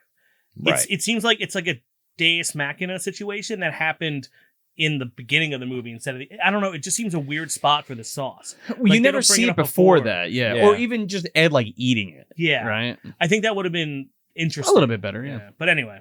Right. It's just fucking. It's ketchup and mayonnaise, dude. That's what it looks like. That's what it is. It's fucking Big Mac. It's sauce. Big Mac sauce. Yeah, yeah. Because Ed has this sauce, and which leads to a lot of innuendos throughout the whole thing Yes. for no reason. Where they're like, we got to get Ed sauce out of him and stuff. And Yeah. Carmen Electra's got to get his sauce. Oh, like, well, she's trying to get that. Don't she's trying tell to get a anybody couple about different that sauces. sauce. so yeah. Ed's getting his sauce out of like a bell jar or something and squirts it all over Kenan, who accidentally eats it and goes, "This is the best thing I've ever had in my mouth." And of course, this is right after Ed is shoving grapes in his nose and then eating them. So it's like a double I whammy. hate the bloobity Yeah. thing. I hate it so much. I almost picked up grapes before we got here, but I forgot. I would have done it. So bloobity. Fucking Abe Vigoda takes a taste and he's like, oh, it makes me glad I'm not dead. Yeah. Like, that was a good one. Nah, the bloobity's fine. I don't know. But No, it is disgusting. So the whole restaurant comes over, and then Mr. Bailey comes over, and he's like, "What's going on?" And they just keep shoving food French in people's fries, mouth. And they're happy about it. So they say, "Hey Ed, make more sauce." Get in that kitchen and make me that sauce, Ed. Yeah. Next thing you know, there's a sign in the window that says Ed's sauce. And special sauce. But here's my thing: were they going on corners with like burgers and having like people taste tests, or like, oh, Ed sauce, I gotta go there? Yeah, it's fuck probably word Mondo of mouth. Burger. Yeah. Well, I think it was just a new thing. No, Probably sure. like their loyal customers were like, fuck it, I'll Yeah. give it a shot. Because It that only takes one person, and Shaquille O'Neal orders Good Well, Burgers that sends it over the with- edge. with the Ed special With the sauce, sauce, yeah. and then tells everybody on television that it's a True. delicious burger. Because You heard it here, folks. Shaquille O'Neal. Also, which is weird because there's that scene where Dee Dee comes through the window and she goes, Derek, whatever, Kenan, you're never going to believe who ordered this sandwich. Yeah, You're never well, going to And he looks believe at it. this. So what happened? Did Shaq call like, yeah, this is Shaq. I need 2. Like, what happened? I there? need 2 bags of Good Burgers with Yeah. Ed specials with double sauce. Was he on it? on the Lakers or was he on the Magic still at that Lakers. point? Okay, Yeah.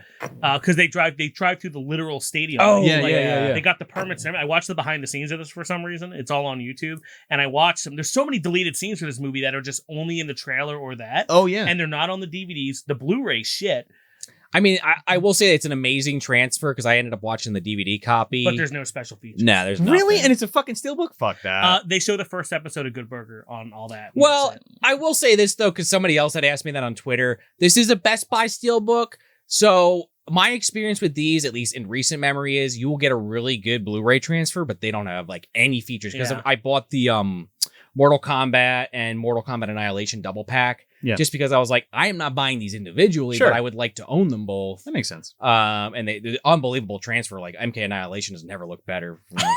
You That's- see all I don't think those that's a good strings. thing. That's Yeah. a movie you need to watch on VHS. Well, right, exactly. In 4:3, Uh, slightly fuzzy. But anyway, I just wanted to say that because I've noticed that with the Steelbook Blu-ray, like if it was a Criterion collection and it didn't have stuff that then I'd be like, all right, what are you doing? Criterion Collection Good Burger. That comes out next year after The Pest. Yeah. I'm just saying, though, like that I would expect extra feet. I mean, not that you wouldn't want it, but anyway. The thing is, if you can find all this stuff on YouTube, it means it exists. Yeah. Considering the motherfucker that owns Paramount is the president and can and who directed it. His first movie he directed that wasn't a documentary or whatever. This is his first real movie. Yeah. By the way, they shot this in late March 97 and it came out in late July. It took 4 months to make this movie.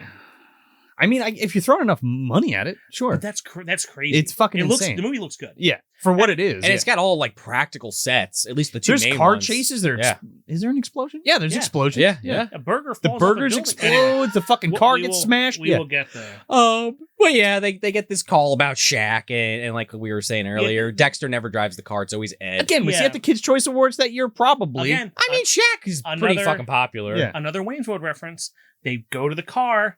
It's the Burgermobile. It's just like the Mirthmobile. Yeah. Same car. Oh a 1976 AMC Pacer. Same car. It's the same car? It's the same car. I was going to say, I wanted to see like a Twisted Metal game with like this and the fucking the dog wagon from Dumb and Dumber. That'd be pretty cool. Also, this car seems weird. Like, it seems like there's a cut scene like, oh, we need a vehicle. And they go to the junkyard and then they make it look like that. It seems weird that place would already have that car. Because it's too like it is too Twisted Metal-y, Mad Maxy put together with like signs of old businesses, and it's almost like the burger from the roof went on the front. Yeah, I'm missing something. Yeah, I want to see the creation. I'm fully on board with the fact that like Kel probably built it in his fucking garage. Like, he's got that Pee-wee aesthetic, you know. I will say took a bunch of fucking Ernest's junk and like put it on the car. Pictures here. Here's the car rotting.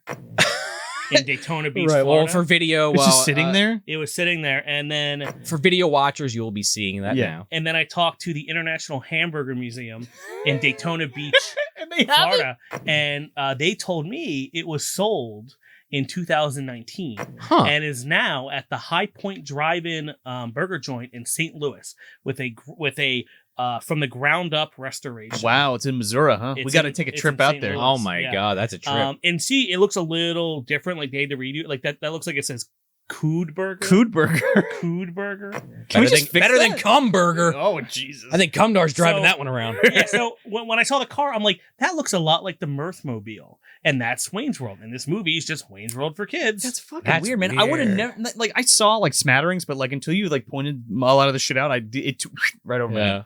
Yeah. So they take the car to go see Shaq. Yeah. And they put Ed takes tomato out of his fucking thing and why didn't you any tomato on here? He's like, hey little man, I asked for tomatoes. Consider yourself tomatoed. That was a big trailer shot too. Yeah. But speaking of Shaq, you're asking what was he doing at the time? In 1997, Steel came out. So I'm sure he was doing his rounds for Steel. Oh my god! So and Blue Chips came out. Well, Blue Chips was 94, Kazam was 96. So he's definitely in the pocket where he was doing movies. So he's playing ball by day. He's and writing rap albums at the time, remember? Yep. Shaq Fu, yeah. And then the next thing he has is 98, and he got Game as himself, and then just, smatterings of things throughout. My favorite is in 2001. Freddie Got Fingered? That is correct. Yeah. He's in that movie? Oh, he's the best part of Freddie Got Fingered. I can't remember a lot of that. Freddie Got Fingered is my favorite comedy Is of all it time, really? And I don't care who says otherwise. It's the first movie I saw when I turned old enough to see a movie by myself in theaters. 18? Yeah, something like that. Yeah. Tom Green classic, yeah, right? 2001. I don't know how old I was. Maybe 17. 17? Yeah. Nobody under 17 a minute without a parent. Something like that. Well, for that movie, I would hope not. And I worked at the theater, and they carded me. Really? Even though they knew who I was. Tom Green's too intense for 16-year-olds. I think the only movie I ever got carded at was Hostel. That was it. It was the only one. So yeah, they bring it to Shaq. That makes big news, and we have we see Kurt as Ed's like talking about how great Good Burger is. He knees the fucking he hits it with his knee and just destroys. He's like, oh yeah, talk some big smack now, man. And then like his two cronies are like, yeah, you tell him, boss. Hey, like you just tell him, Kurt. Destroyed your TV. You talked briefly about the yo-yo thing, and I just wanted to bring that back because he's got to sign the contract first. Yeah. So what happens with the contract? It's all like around the same time. Oh, I'm sorry. period. We didn't. Did we talk? We didn't. We kind of that was like over way to before. That's Yeah, before we Shaq. started talking about Shaq. Yeah. We're out of order. But so what happens is Mr. Bailey says, "Hey there, Ed. For every burger we sell, you get 10 cents," which I think's fucked up because the burgers cost $2.50. He makes $67 at the end of that day. They sold How many fucking burgers is that? 670. That's just burgers, by the way. That's 10 not cents counting per burger. Yeah, 670. Kenan comes up with a deal, always scheming Kenan, where he will get 80% of Ed's money because he came up with the idea of putting it on the burgers. good burgers, yeah. And mind you, I think they could come up to some arrangement, but Ed's like, okay, that's fine. Well, he's And- an idiot. That's yeah. the whole point. And so he gets $13 out of Right. his $67, and they go about their day. Mind you, it's not a ton of money. He needs $2,500 to pay this off. in 2.5 months. Well, and they don't go about their day because right after that, literally right after that scene when he takes his money from him, Ed's like, hey, you want to hang out? And he's like, okay. And then they go on and they do that roof they scene. go on the roof scene, Kind which of is like guilts him, yeah. yeah, which is like the scene from Wayne's World where they have that little intimate moment on the car. I and they kind talk about of like it though Yeah. because it gets very like real talky for a second. it gets real talky, but that never happens again in the movie. No. Well, But I like, thought- Kel also kind of, every time it gets a little serious, throws a joke out to bring it. The you know. joke was really good where he goes, yeah, I don't remember what my dad looks like either. And I see him every day. And I was Yeah. like, holy shit. That's a good one. That's some dark shit, though, That's a man. singer, yeah. I also like the fact that like he gets because Kenan tells this whole story about this yo-yo and how it was important to him because his dad gave it to him before his folks got divorced and left. Yeah. Right. And then Kel basically like replaces the yo-yo and gives it to Kenan. Right. Which And is weird because it's the next scene the next day. That's what I was saying. Right. It was like, yeah. it's well, a quick payoff. Well, it's after Kurt tries to bribe him to come to Mondo Burger. somewhere in between there. Because remember, Kenan and Kel, they kind of butt heads for a hot minute there. yeah. He remembers who Kel is. Oh yeah, because he runs into Abe Vigoda and he's wearing fucking, right. I think I broke my ass. Can someone get me to a hospital? yeah. But yeah, there is that scene where then he doesn't want anything to do with him. Then he finds out about the sauce, and now he's my ticket to ride. Yeah, because he doesn't want to talk to him, and the Right. whole reason that Ed sits down in front of him and eats his sauce in front of him, and he's like, "Can you get the fuck away from me, Right. please?" Exactly. The guy's a couple tacos short of a combination plate, man. I love that they say It's a line from the movie, by the way. It's a line from the movie. You know what? Now that I'm thinking about it, Right, because then that all happens afterwards. Right. is Ed's sauce supposed to be Nickelodeon orange? Yes. Yeah, And I they guess just- so. Same as this VHS tape. Yeah, but I think they messed up on it because sometimes it's like red, like tomato It's sauce. not and- good. That's because it's consistent. drying. right. Like if you look on Kenan, it's like drying. But it's supposed to be drying like inside. Orange gack. Yeah, Yeah. basically. Right. Because there We is gotta that- sell toys, Justin. Well, right. There was definitely Burger King toys. Speaking of, where's Burger King and McDonald's? They were making all the fucking toys for this. Were they really? I mean, I remember toys. I definitely don't. remember getting that Cousin Skeeter toy. Yeah, also created But I don't by know about Brian Good Robbins. Burger. I think that'd be conflict of interest, wouldn't it? You're probably right. Actually, maybe I'm getting my wires You know what? crossed. That's but actually interesting because back on the show, maybe because they just wanted to get money. Yeah. But all the soda products in this movie are Coca-Cola. yeah.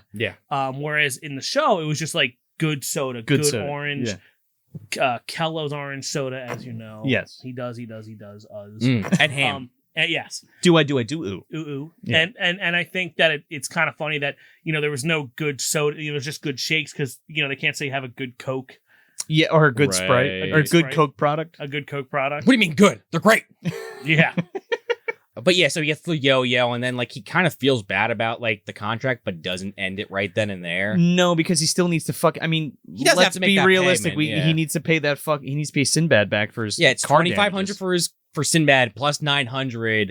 So he's looking at let's round it up $3,500 he's got to make in a summer. They don't ever get into the taxes or anything. Yeah. We're not overthinking this too hard. I'm Yeah. sure he's just getting paid cash. Sure. But yeah, it's So a lot of that's dough. $5 an hour. Yeah. He said he's working 6-hour days. That's a long time. And he's a minor, so he can't work their 40 hours unless he's just doing it.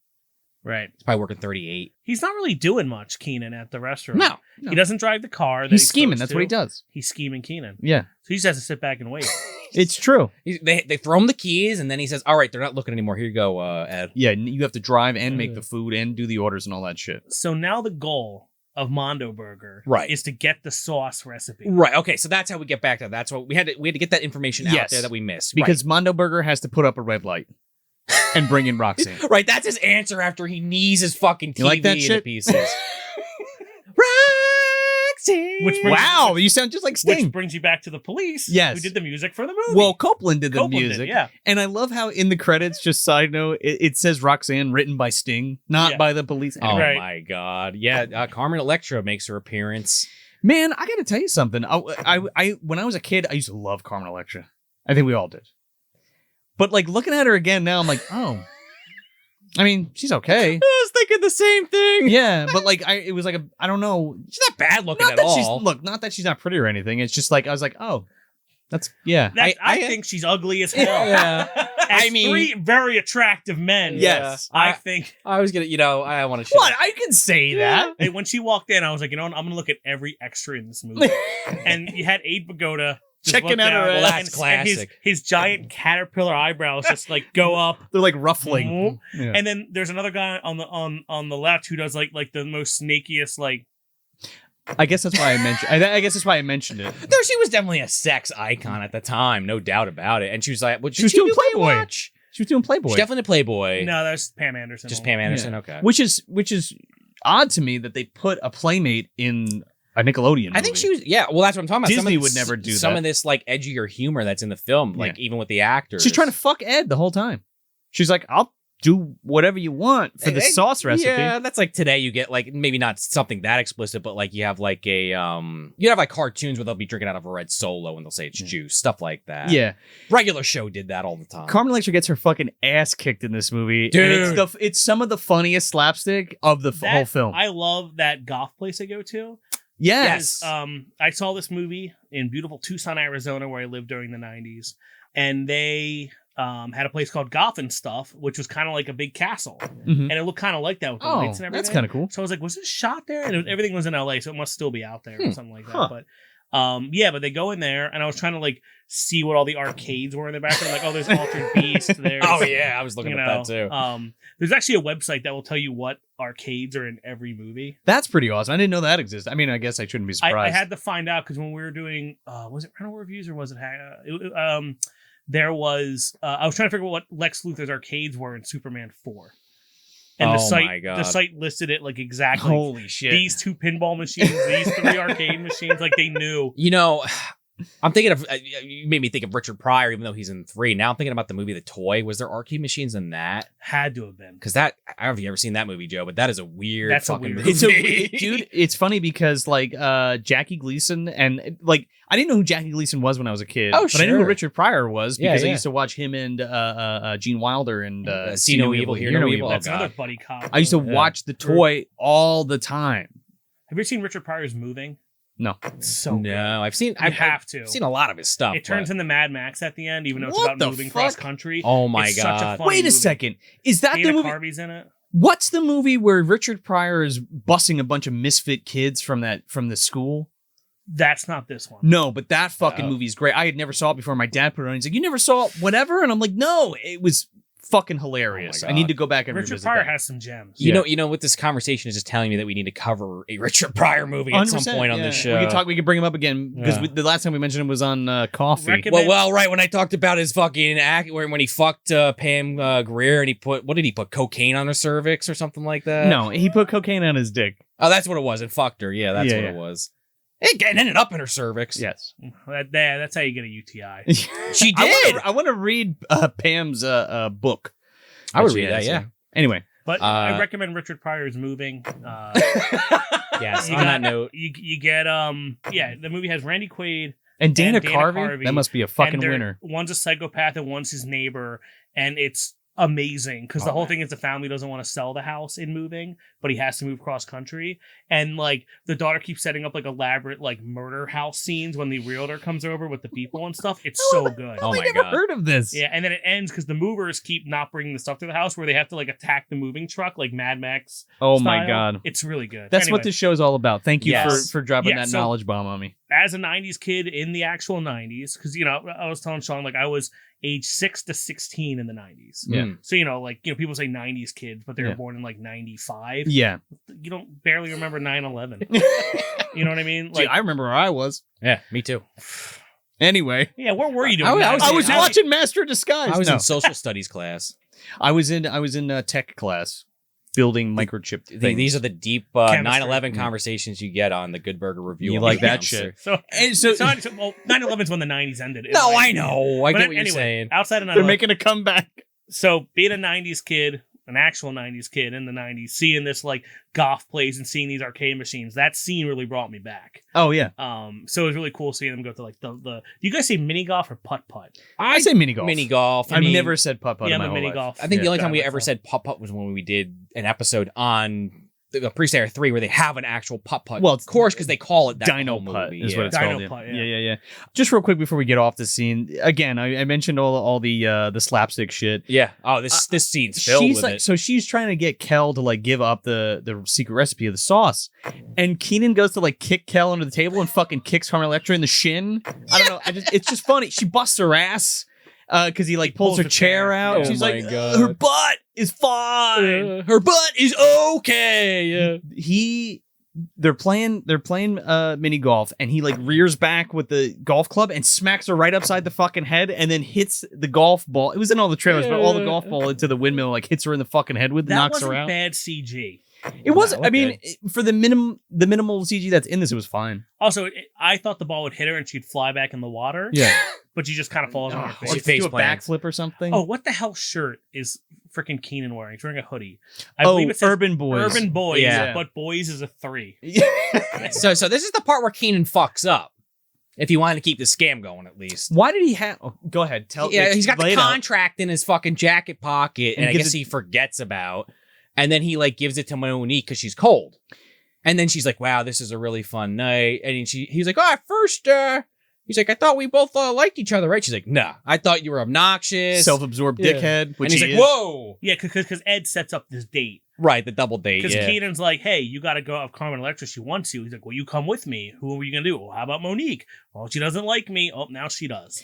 I think it's what Joe was saying earlier, though. It is that thing where it's like she's giving him a chance because he warmed up to Ed. And Well, most I- people yeah, like, because I think- he's being nice to I Ed. think it helps that Ed asked. yes, That too. And it just dawned on me now that we're talking about it that like Carmen Electra's like what 35 and Ed is supposed to be what 15 or 16. the ages are a little all Yeah. over the place in Nice. here. You But You got yeah. this MILF going Nice. out with these teenage kids. Talk Also- about Jeffrey Jones and Dan Yes. Schreider. This would have been a great opportunity for Abe Vigoda to come with some 90-year-old woman.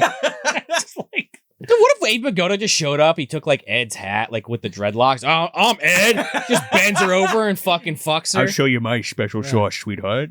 All right, where's the sauce? Huh, just blew it inside you. Oh my! I'm goodness. 75. Nothing's gonna happen. Don't worry about it. I don't think that's how that works. did he prime it with the cocaine? The Richard Pryor move? Yes, of course. Carmen loved that. That's why she was like all in bandages and shit in that next scene. She is like a. She got fucking- fucked by Abe Vigoda raw. She is a Bugs Bunny cartoon in that next fucking scene. Oh, dude. okay, yeah. So she's like beating the shit up already for getting hit with a mini putt club Yeah. and the ball. And then, she's clearly like heavily implying she wants to fuck Kel, but he's oblivious. And I love how Monique's like, I think Roxanne can help Yeah. you figure something out. What do you want to do, Ed? I want to shave a Martian. Do you have a Martian? Yeah, I've always wanted to do that. That's a weird joke, but Let me ask you a question. I'm Do you I'm guys here are- for that. As kids, when you watched the trailer, did he not say, I want to shave an alien? It's possible. I watched the trailer. Am I He- having like he- some he kind of said- weird fucking... He says Martian in the trailer I saw, like I watched the other day. When I was a kid, I was like, always wanted to shave an alien. For some reason, that's sticking out in my fucking head. I mean, you know how that goes with movie quotes. I'm I mean, having a Mandela effect. we do it on the show Yeah. even, I'm sure, where it's like you think in your head something's perfect example. Hocus Pocus. He does not say, Bubble, bubble, I'm in trouble. He says, bubble, bubble, toil in trouble, but he has such a thick accent. What the fuck are you talking about? Yeah, I don't Watch it with subtitles. Boppo, boppo, I'm It's in not trouble. what he says. He says, bubble, bubble, toil in trouble. Really? Yes. Fuck that. I'm telling you, that's what I'm saying. It's stuff like that you hear it. Boppo, And you- boppo is like my favorite thing to I'm say with- from listen, that movie. I'm with you. I'm not against that logic. I've seen that movie a ton. I don't know what the fuck you're talking When about. the bus the driver. bus driver when he picks them up. Oh, he's making fun. Yeah. I'm talking about what was written in Are the you script. serious? Yeah, That's I wouldn't do you dirty like this, Fuck, Joe. man. Or the dumpster dwellers. The only thing I would correct is Thackeray, like everybody, I would say Zachary Yeah, Banks when I was a sure, kid. yeah. Thackeray, sure. Exactly, yeah. Yeah. But my point, not to like ruin that for you, You but just broke everything for me, dude. Trick or Trash coming soon. Fuck. But my point of bringing that up is you hear things sometimes, because I've done it myself with other movies too, where it's like, oh, I thought it was this. Bubble, then you- bubble, toil and trouble. Yeah, it's a combination of his accent too. But it's that thing where it's like you heard it one way and you think that's what it is, and you say it like that for years and years and years. Like I've done it on this show. But so maybe you thought it was Alien, so you just kept quoting it as Alien. It's possible. I want to believe in my heart that Mick Garris intended it to be Boppo Boppo. Sure. I'm in trouble. Sure. Right, for Hocus Pocus. Yes. But yeah, he doesn't get the hint, and she fucking falls over again and gets hurt. No, he like karate. Oh yeah. Oh, you her. scared me. He fucking hip tosses her. Yeah, And she's she like goes in this. for the kiss him. Yeah. and then she tells Kurt and the boys, "I'm out." Right, with a broken arm and leg apparently. And they're like, "I guess she didn't get the sauce recipe." I guess not. what gave it away? Triamphethol is what is in these burgers triamphethol. by the way. Yes. Yeah. And that's when he's like, all right. And he picks up the phone. And he's like, we're going to make the burgers bigger. They're like, bigger? He's like, yeah, we'll see how a good burger does with burgers 3 times the size. Yes. And he calls it in. And the lab's like, "Oh no!" And the guy with the eyedropper's like, okay, 3 more 'cause drops. They're putting one drop onto the burgers, and they're making them into Hockey Mondo puck burgers. like size. yeah. Knuckle puck. Knuckle puck size. Because even at one point, Mr. Bailey's like, I got one. And he brings it in, and they're like comparing it to Pulls it out of his ass. Like he sat on He it. certainly like he looks snuggled like it between it. his cheeks. So what's the next thing that happens? Like I forget. How do they get captured? They go into Well, that dog comes to them. So this dog comes up to them. They're sitting out back and they're contemplating like what's wrong with Mondo Burger. And Well, the dog is like barking. And Keena's about to tell him about the contract. Right, because contract, Monique blows yeah. him up like, I found the Yes. contract. Now I know you're an asshole. yeah. Right. So he's trying to make good. But then they kind of crack the code on the fucking Mondo Burger shit because this dog comes up and won't. First of all, the dog is barking at Kel and he's like, "What? 4 clowns in a broken down car?" Yeah, it's like Lassie. Yeah. Fucking He's Shakes like, the Clown is very upset right now. I think you just tied it together. There Yeah. you go. That Shakes in his posse, dude. Where's that damn dog? I think that guy who says that is the guy with like the headphones on and Oh, maybe. all that. That always has the headpiece. Oh, maybe The bald guy? Yeah. But yeah, that's a good joke. I like that. So they throw the burgers to the dogs, and it won't eat the Mondo Burger, but it eats the good burger. And then Keenan's like, "Oh, there's something very mystifying going on around here." That's true. No puppets coming out of mirrors, but that's true. But they dress up like old black women, and they go into to investigate. to invest. That's a Well, great yeah, scene. to go into the kitchen. Kel takes this very seriously, this idea. Oh, yeah, he puts on lingerie and shit from like Fredericks of Hollywood. He looked pretty good. I thought he did. I think he looked pretty good. When they strip him down, yeah. And then Keenan just got what he had on him before, but Yeah. it's just like a wig, and Kel's literally has like, And then he runs into a wall. oh yeah, run, Kel! Hits a wall. And then he's like, Kurt's like I cornering him, like rubbing up on him. I don't know why they decided the drag thing was a good idea. because it was funny. But I can see that's the kind of, directorial vision that went into like Norbit and Shaggy Dog and Yeah, but it wasn't like especially Norbit. Look, it wasn't dunking on No. trans no, people. No. They were trying to infiltrate this place. That's all. I get what you're saying though, especially like Norbit. Just that movie is bizarre, but there's They- a lot of that in that movie. They could have put on Groucho glasses and Sure. walked in there. It could have been way worse. Yes. Yes, well, that's true. It could have been way worse. Imagine if they did a white chicks thing. Or the sombreros come out. It could have got way. I don't know what's worse, the sombreros or them just saying "fuck it." It's like white chicks. Holy shit! You know what they should have done? They should have put they should have put Kel on Keenan's shoulders. Yes! and pretended to be Shaq. Oh, I tried the good burger. Shaved Now his I'm trying head? the Mondo burger. Yeah, I need to go. I'm here for the Mondo burger. He's like in the back. All You right, just wear like a Mr. large Shaquille jersey. O'Neal. yeah. All right. See, I'm already rewriting this. You movie. take, Yeah, They take him on tour. Yeah. And And instead, Kel's like underneath. Oh, He's like, they "I have can't breathe." They have to play ball real quick.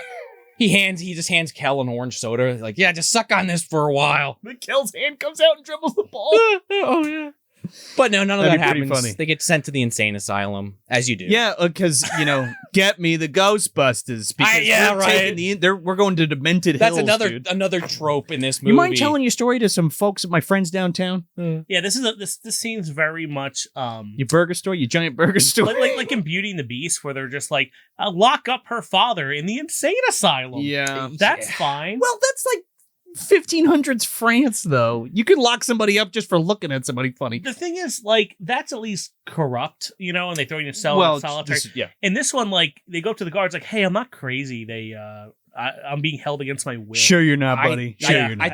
I think the implication there is that they're on Kurt's like payroll because this guy's like, he knows somebody. There are deleted scenes which are in the behind the scenes where they're sitting there and they're doing like the ink blot test and all the stuff. Are you serious? And it makes them seem like they are crazy. Man, the way that the padded cell scene is shot is fucking scary. Yeah. Like it has this sort of like a Tales from the Crypt kind of thing where it's like this handheld thing of them in the padded cell. Because you feel like that's a wide ass lens, brother. You figure it would be like a room that's like 4 walls, but it's not. It's like a hexagon or something, and like the room seems like it's getting bigger with the back and it's very disorienting. Yeah. Meanway, Kel's like bouncing around. This is great. Yeah, because he's having fun in there. Yeah. Kenan's like literally about to shit a brick. He's so scared.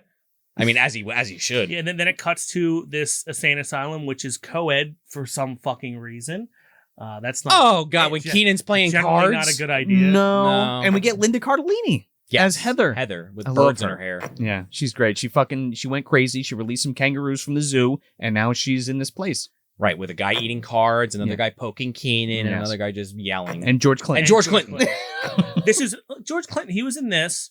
He was in PCU. In a very similar kind of role where like they play his music. And yeah. Well, he's not in Mario Brothers, but he does the Walk the Dinosaur. Yeah. The Goomba. Walk like a Goomba or whatever the fuck that He calls and said, should I do this? And Bob just happened to pick up. Run while you can! I play King Lear! Yeah. Oh, no.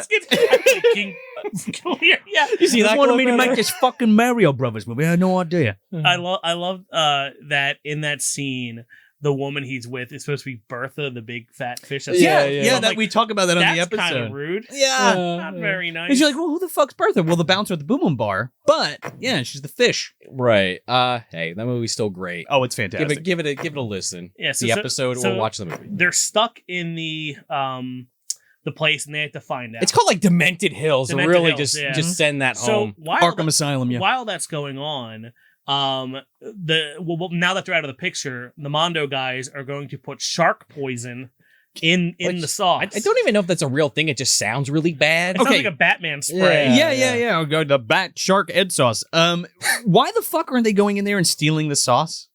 This movie follows logic of they're the only two things that matter is Mondo and good. I don't overthink it. The whole plot was to get the sauce. They say in there like, oh yeah, we can just like one of the henchmen goes, oh yeah, we'll get some of the sauce so we can reverse engineer it or something. Yeah. And then they never do that. No, they just poison it. All they do is go there and be like, hey, can I get a side of sauce? They would have succeeded because Abe Vigoda wouldn't have been like, they wouldn't have rushed back and they've been like, it's poisoned or whatever. Right. And they would have been on top. Because the thing is, with the Mondo Burger guys, there's no stakes. No. It's not, or with the Good Burger guys. Like, for Good Burger, it's like, oh no, we're running out of business. But there's never at like, if we don't have the money by this date, I have to fire everyone. Sorry, boys. And at Mondo, it's not like, oh no, Good Burger's taking all the business now. What are we going to do? They're just being assholes. Well, Kurt's a total asshole. They could literally ignore Good Burger and they'd lose a little money. But because Kurt is so egomaniacal, and there's even the scene too before Roxanne gets in over there where he picks up Ed and tries to hire him, and Ed's like, "Oh, I'm good," and he's like, "Well, how does $15 sound?" And he like holds it up to his ear. He's like, "Sounds kind of like."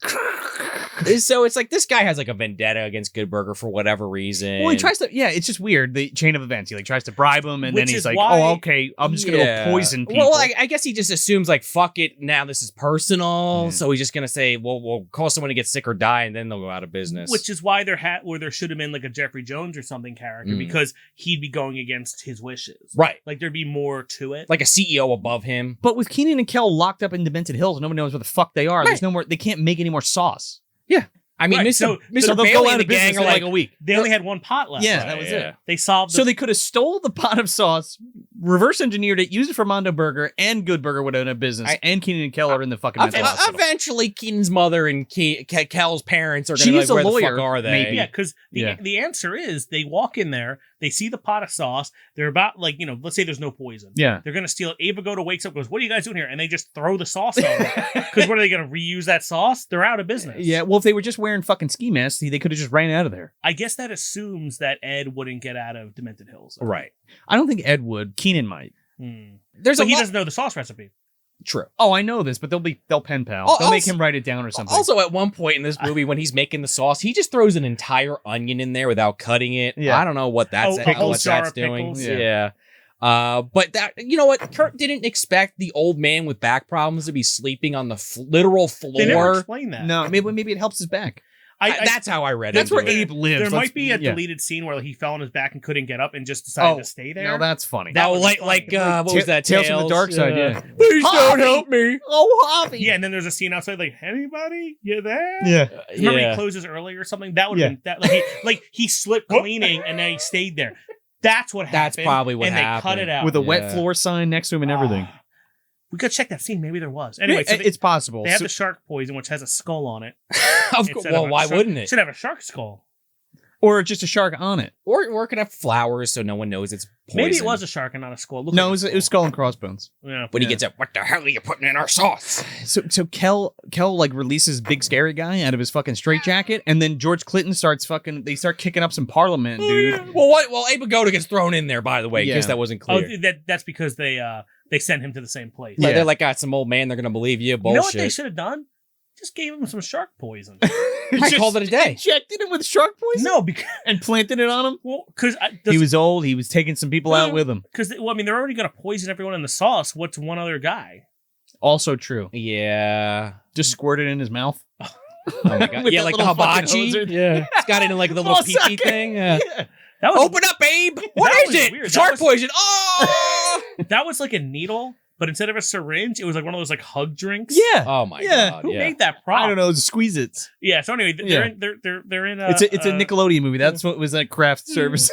They're in the asylum making fun of mental health. It's hardcore, which is fine. Right. George Clinton's like, "What's with this fucking music? Turn this shit off. Oh, yeah, music sucks." The nurse Cratchit type. Nurse Ratchet. Yeah. She is a nurse Cratchit though. She was kind of ratchet. Yeah. So she comes in, and I figured she'd have a bigger part based on how they like present with her, the light and all this stuff. Yeah. But she just turns on the music and listening to leaves. this bad music. But also like what Joe just said. Ed's already released this like big scary serial killer guy into the facility, and he they're kills people off screen. Yeah. It even says, killing Nancy. He's killing Nancy or whatever. But like that's happening. But this other area where they hand out the meds, it's all calm. Yeah. No one's locked in the room while this maniac runs around. Oh yeah, and she said the nurse Ratchet says something like, "Oh, I have to go get all your prescriptions because you're all kind of like weirdly. Don't go away. Like it just seems like there's scenes missing. But, Probably. But anyway, so Parliament dance number. They start the I love this dance scene. number, which is also a music video for the movie that they release separately on Nickelodeon at times. Like sometimes shit will just play between commercials. Oh and stuff. yeah. And he goes up. Keenan's idea is to go up between the security guards and get them to want to dance, and then beat them up dancing. He like needs a guy in the dick. He needs a guy in the dick, and then, he like, hits him in the face. Yeah. That's not how I thought that was going to go. It's kind of dumb. Wouldn't actually work, but also again, it's a Nickelodeon kids movie, so Well, sure. You would assume he would like shimmy them around and like take the keys off, like right, like sway him like the Goombas. Yeah, like the Goombas, and then yeah. like swipe And, it. whoa, Yeah. yeah. Or get Linda Cardellini to do a little more. Maybe she takes the keys because she's just kind of there. Yeah, maybe there's like a limbo scene. Like there's a lot of things could have happened rather than just beating two guys. Or like a up. conga line, and then Ratchet comes back like, "What the fuck is going on in here?" Yeah. But let's not even kid ourselves. Like, I mean, I don't know if they even mentioned this in the behind the scenes, but this scene's in there for Kel. Like, hey, you want to show that you're a choreographer, you could dance? Here you go. We got George fucking Clinton. He got second place in Dancing with the Stars. Oh, okay, yeah. He's a really good dancer. Yeah. So they're doing that. Yeah, but it would in a normal movie, it would have ended with all the bad guys are accidentally in the Congo line and they can't get out. And they leave scot free. They go to the crazy guy's room by accident. And he's their friend now, and they question mark. I love Lisa Cardinelli's like, don't make any sudden movements, and Kel's like, hey, what's up, man? Gives him a high five. You made friends with the crazy man. And then he's like, can you bust this window open? Because Linda Cardellini's like, oh yeah, it's like tempered bulletproof glass that's like 5 feet thick. Triple Some hermetically shit. sealed. Yeah, hermetically sealed. That's what it was. And I was like, bitch, this is like from 1896. I know. Well, yeah. And this reminds me of Demolition Man, where he's like, what's your boggle? My boggle. And he picks Keenan's ass up and throws him. Yes. Window. And I looked, that wasn't tempered glass, that shatters. Like those are shards of like sugar glass. Yeah. The stuntman, someone got hurt doing that. Oh, yeah. That looked like a bad fall. Yeah. And he goes out. Abe Vigoda jumps out. I love Abe. He just fucking says, I'm out of You're here. not gonna tell me twice. And then Kel jumps out last. But he jumps out a different window instead of the broken one. It's Kenan. And then you never see Heather again. No. Yeah, she's stuck at the facility. I mean, I don't know why they just don't escape. Like, In- it would have been in a- great in if her and big scary guy like escaped and like came back and like beat the shit out of the Mondo That seems guys. like what would happen, right? Or you see him driving around later or something. Yeah. Yeah, I get what you're saying, where they have these ideas that kind of play out, but there's more like meat on the bone, but they just leave it. Yeah, that's what I'm saying. Yeah. I think there was more. Like you said, there was probably more there originally, which would made that feel not so abrupt. You know what I mean? I feel Even like if they don't come back later, there'd be a little bit more with them. Okay, so I just think of a way we could have done this with these characters. Let's say the rest of the movie plays out as is. All right, so we have a couple scenes. One we didn't talk about, but when Mr. Wheat's mailbox gets destroyed. Oh, the Sinbad? Yeah, the Yes. recurring So one? the first time is when they're going to Shaq. Ed crashes into the mailbox. Second time is coming up. Yeah. So what if there was a post-credit scene? Third time now it happens. Mr. Wheat, his car's destroyed, but he's got his new mailbox. Here comes Crazy Guy and Linda Cardarelli in a stolen Puget Sounds fucking Puget truck or Sound. whativer the hell, Demented Hills, and crashes. I don't know. That's my thought. That would have been clever. Yeah, something. I like the idea that his car is in his like garage With being the- put with- down with the burger still on Yeah, top. yes. That's how they brought it back? Yeah. Or the tow truck drops it off like that. Yeah, because I was telling Sean a lot of these movies, like, comedies are always in threes for a lot of these things, Yeah. and there's a Yeah. lot of twos and not a third one. I guess you're right. Well, I think... Because for this one, his car gets hurt at the beginning and at the end. And Yeah. there's not a third one.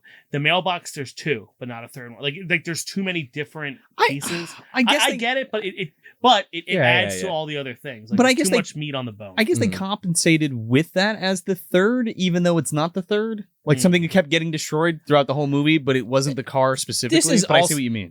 But imagine the comedy Yeah. when his car keeps getting more damage on it and the bill keeps going up. Yeah. Oh, yeah. Like you know that Kel, it's 25, now it's 5,000, now it's 20,000. That would be kind of funny, yeah. And then at the end, it's like, I bought your sauce. Petridge Farms bought the sauce, and now you get, like whatever chain. $1 million Yeah. or Yeah, and then here you go, whatever. Like, And it's a whole check. yeah, like Well, yeah. some, And it off to and now, like, now the crazy people are also working at the restaurant, and everyone's happy. And Good Burger. Yeah, and they're like, That's the second location. like kind of like Ed and Kenan have to go off and world travel for the sequel, Yeah, or whatever, yeah. as the new business owners of Ed's Sauce, Good Burger, or whatever. Yeah. And now the crazy people work there instead. Oh, so well, he's just like, God.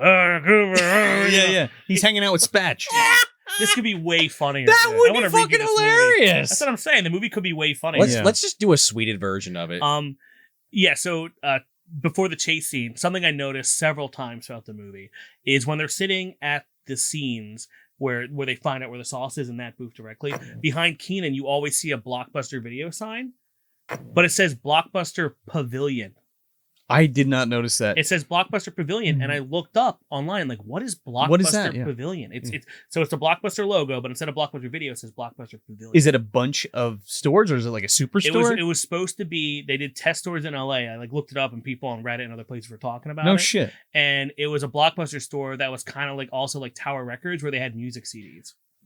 Didn't they have that anyway? at I don't Blockbuster? know, but No, this no, one no. said Blockbuster Yeah. Pavilion. I'm thinking of And that's something the else. only time I've ever seen it mentioned before. It was No that one shit. store next to Mondo Burger. Why isn't Kurt going after the Blockbuster Pavilion? That's what I'm thinking. I mean, it might not be selling any hamburgers. They're probably but- in cahoots. You know what I mean? You go to Blockbuster Pavilion, you get your music, your movies, and then you get a fucking good Mondo Right, to Burger to go. go. Yeah. But what I think this movie did is it took a lot of great scenes out of movies that existed, like Wayne's World and all Sure. that stuff. If they want to and without being like busted for like, oh, you ripped that off or this off, or like they're good homages, Yeah. like the burger car and stuff. No, But 100%. But it's also like the kids. You got to remember, it's the Kids' kid-friendly version. version But of if they those went films. a little further with some of these other details, I think it would have been like a timeless classic. Sure. Yeah. Like this movie's kind of like Blazing Saddles, not in the content per se, but like it just goes off the rails at some point and never gets back on. I'm like, Yeah. you don't know, like if this is your first viewing, like you would never know that the end of this movie goes where it goes, like, or the fact that they end up in an insane asylum at one point. No, but it's almost kind of like a Dirty Work too. Yeah. Oh, or yeah. the Jerky Boys. I love Dirty You know Work. what I mean? Yeah. It's very similar in structure. right. Yeah, so It works. It's just Yeah, it's no. bizarre. So they escape the state asylum. They have Look at this the ice fucking cream car. truck. They have a fucking car chase in an ice cream truck. In the obese brothers ice cream the truck. Obese Brothers. Yeah. It's excellent. Mind you, this is the second greatest ice cream truck chase scene of the 90s. The first True. being Last Action Hero. Yes, Of course. Of course. Not the best ice cream truck in cinema, though. That No, also goes to the that- Terenzi brothers. Yes, that goes to Killer Clowns. Yeah. Well, with the model where they're throwing it around. Yes. Yeah. So, and then the bad It's guys. rented. Sorry. The bad guys, I guess, because they just assume they're crazy, but you don't have the forethought that they're evil. No, they're just the henchmen that are trying to apprehend the patients. Right. They're not necessarily evil. They're driving their UPS truck looking thing. And It looks like the fucking the Weasels van from Roger Rabbit. Oh, yeah. Oh, also, this is the first time Kenan actually drives again since the beginning. Never drives the goddamn Good Burger car, but he drives this ice cream truck. And then they're throwing the ice cream at the bad guys. Yeah. How about some raspberry sorbet? Oh, yeah, Throws it yeah, out the that's right, side. that's Is that a fudgesicle? I like the guys driving. They're like, what the hell?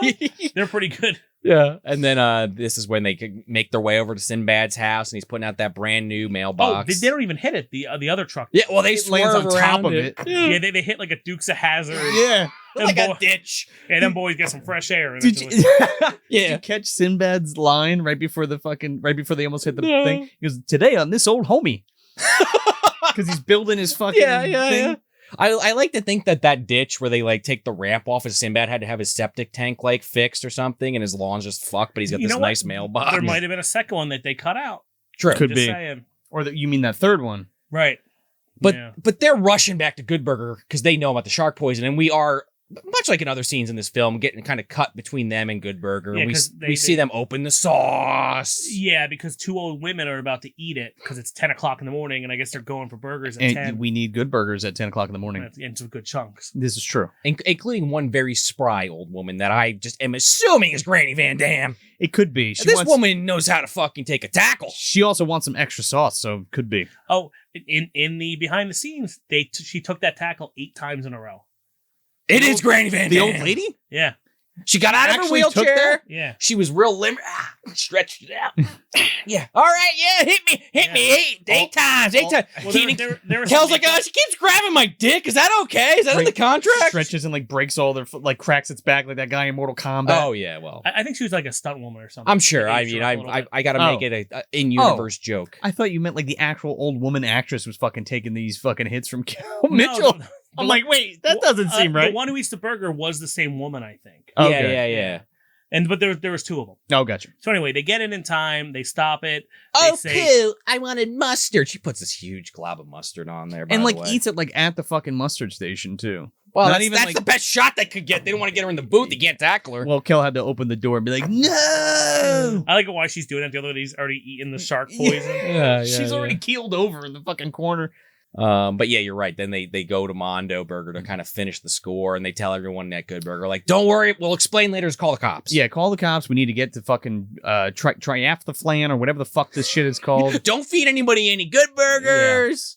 Oh wait, these are like actually the third customers. We had some drive-throughs. Yeah, they never really Yeah, oops. they never say, oh, by the way, someone poisoned Mondo Burger poisoned the sauce with shark poison. People will die if they eat it. They go, just don't give people the sauce got poisoned. Yeah. Like it's She does. very- They do say the sauce is poison though. Yeah, but Oh. it was very flippant. They Yeah. were like out the door.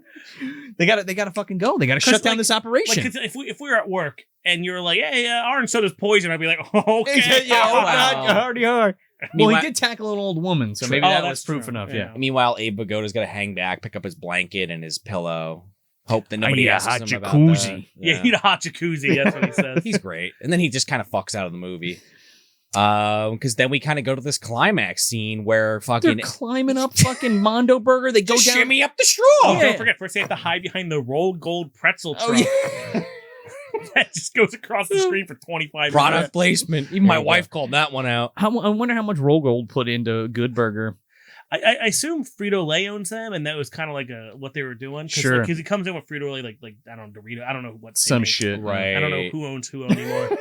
So yeah, they have to climb and sneak in the building to get the stuff to show to the cops, and of course, Ed, Kenan's gonna distract them while Ed. They should have probably switched roles in this mission. No, 100%. And it's like you gave him the important part.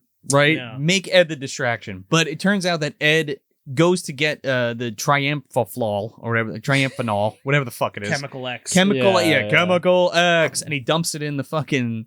He has this the literal grinder. Yeah, he has this like epiphany. He's like, oh, and he dumps it in the And like in the more thing. and more and Yeah. more. Yeah. So now when the burgers go through the oven, they're like this fucking big And they keep getting bigger. Yeah, they keep getting bigger and and bigger. explode. What a good special effect.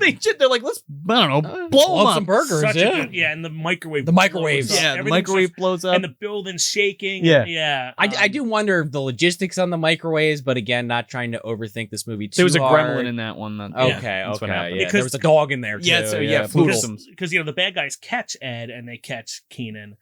Yeah. And they're like, "Oh, we got you now. Oh, you have." And what's funny is back then they look like futuristic bottles, but those are just regular water bottles. Yeah, nowadays, you know? Yeah. They're like, oh, what an idiot. He brought up an empty one. He's like, well, it wasn't empty before. Yeah. And that's now when he's the like- whole building starts shaking. Yeah, because then everything blows up. It blows up in their face. People are like dying inside Mondo Burger. The right? fucking the butt fucker sign falls down. Let's get it right.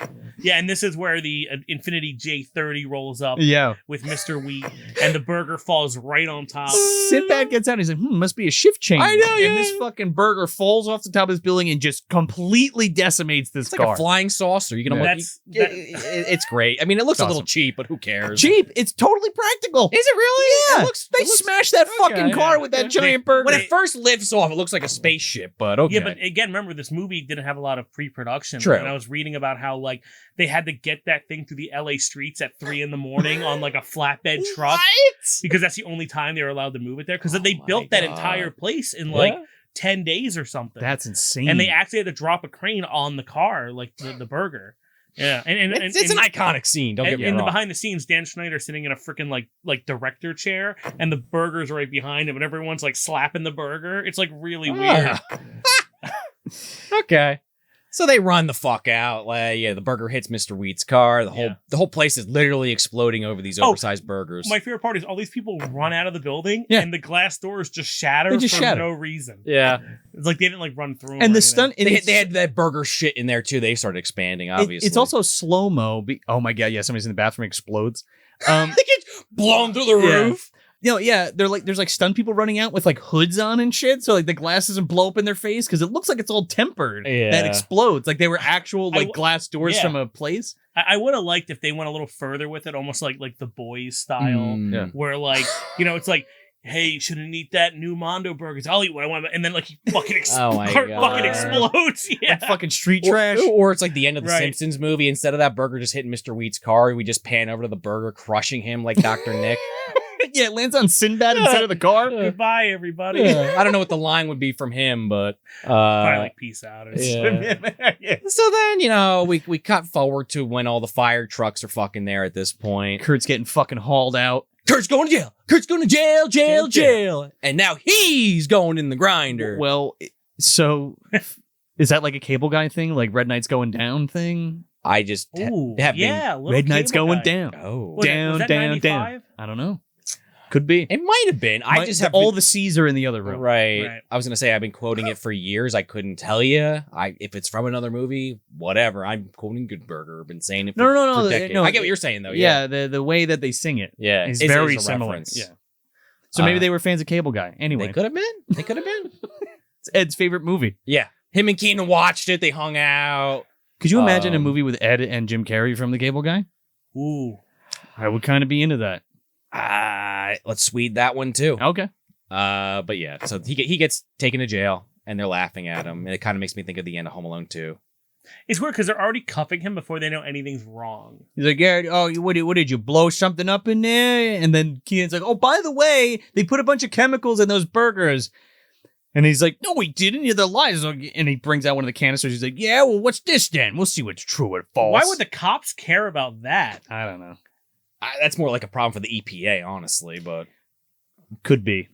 either way, the movie kind of wraps up real quick after this. We get a couple more jokes. I like this part because Yeah. Ed has this whole long thing where he's talking about like the litigation system and how like The courts don't work. Yeah, the courts don't work and it's broken in America. And if he had done X, Y, and Z, it could have possibly come out to a different outcome. It's like this whole elaborate, thought out thing.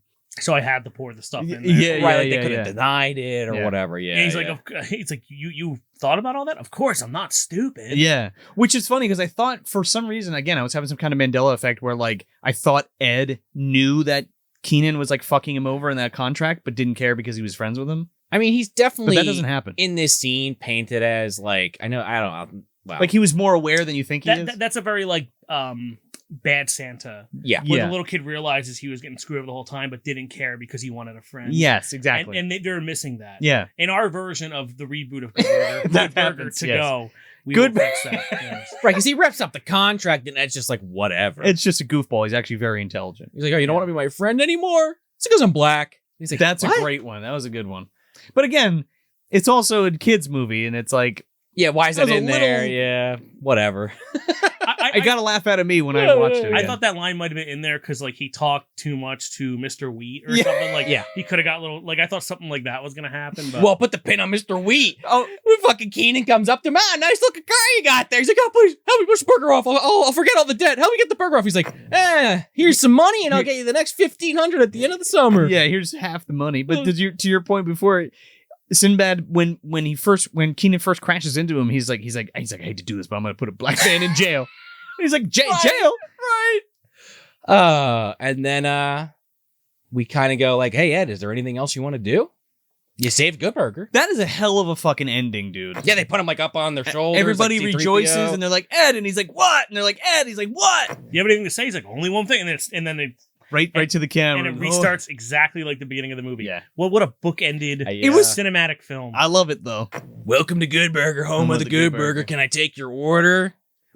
And get the music starts kicking in. Yeah, kick up that Less Than Jake song. Everybody's a dude. I'm a dude. He's again. I also like when movies have like weird credits. Yes. And this one has like good cast. Yeah, good cast. Good music. And Apparently, because I'm like scrubbing through it, because I'm like, is there something after the credits?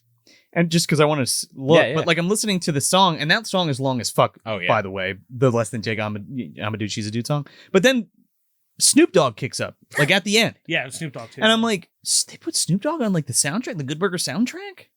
was it or was Why it not? Warren G? That was Warren totally. G was totally. But yeah, Snoop Dogg might have been I mean, one of the same it's songs. he's like unmistakable. Like it was Yeah. totally him. I mean, you got to think about the time period, and again, working off of Kenan and Kel. This is one of Nickelodeon's. I think it is their first. I guess Harriet the Spy, but this is like the first big Nickelodeon movie. Yeah, but again, they leaned into like I could see a song by Funkadelic in Parliament. Yeah. Oh, just yeah. like Harry the Spy had like James Brown. Sure. You know what I mean? But not a Snoop Dogg. Well, song. I guess- there's a lot of songs that don't make it into the movie. Yeah. Or they're in like on the radio or something, but they're on the soundtrack. The 'cause original they motion used to picture make soundtrack, a lot yeah. of movie on the soundtrack. Look at Sure. something like the Faculty Yeah. soundtrack did Yeah. super well. Mhm. You know, despite some of the songs not being in the movie. Yeah, You the know? cassette tape that I let Tony borrow. Never getting that back. Oh, I did get it back, thank goodness. What was I going to do without my faculty cassette like, tape? A good example of that too. Or The Crow is a good one. I was going to Yeah. say, I Son know of that was a big Dracula one. Yeah. that we covered a couple years back. Well, that or- movie or was last made year. specifically banking on a soundtrack. Yeah. But yeah, no, soundtrack's good. I mean, again, Coolio did the theme song of their actual show. Sure. So I could see like anyone in that music scene maybe would be like, yeah, I'll do Good Burgers, Kenan and Kel. Yeah. That was like a fucking huge hit for Coolio too. Like he did a lot of stuff with Nickelodeon for a long time. I'm sure he got paid a lot of money for it. But anyway, Yeah, I think he's won a few Kid Choice Awards and stuff too. yeah, shit like that. Yeah, like who's listening to like 1, 2, 3, 4 as a kid? I mean, you are as a kid on the radio, but like Fantastic Voyage. yeah, but you know what I'm saying? Yeah. Gotta get up to get down. Did he have any original songs? Or were they all like, because He's got this Gangster's Paradise is from Pastime Paradise, Dude, I was like, I never listened to a Coolio album ever in my entire life. I think I owned My Soul, which had that song and I want Get Up to Get Down, I think is on that album, or at least I thought it was when I was a kid. Anyway, that album has a song on it where he's like walking around getting drunk at this club and then like throwing up on people, and it's like this, it's weird. I forget what the name of the song is, but I remember listening to it like, what the fuck are you That talking sounds about, Coolio? excellent. Yeah, Sounds it's like real nuts. life. It's actually no, but he's pretty great. I don't think he gets enough credit. Yeah, no, yeah. Question mark? I could see that. I Yeah. mean, I'm not keyed into late 90s hip hop, but I could see that. No, but like when I think of that, like as a kid, like Notorious B.I.G., Puff Daddy, and Coolio. Yeah. Or like the big ones. I guess Sure. in terms of what was shown. Yeah. Right, yeah. Because like because modern MTV, like you weren't getting your Wu-Tangs. Right, I was gonna say No, Wu-Tang you weren't getting Clan, Dre yeah. and Snoop. That's why I thought it was odd that Snoop Dogg was on here. That's my point. Yeah. Well, that was, I mean, the whole thing was done in LA. Someone probably like, hey, we need another song. It's on this label. Motherfuckers in the LBC, and I'm like, wait, what? Good Burger? Also, these are the only credits that I think exist ever in the history of filmmaking that are in brush script. Yeah. The entirety of Brush script MT. Yeah. Yeah. Good font. Good font by Good brush Burger. script MT. Yeah. That's the Ren and Stimpy font for sure. The VHS says what it says. Good Burger rocks. A very funny movie, 4 stars. Was that Siskel and Ebert? 60-second preview. Oh. Yo, you gotta watch They're that. one of Siskel and them. Ebert. You got to throw a clip Man, in here. Of The Siskel- key art is Oh, so yeah. good. Them surfing on like On the a- burger parts. Yeah, It's like Munchie. It's awesome.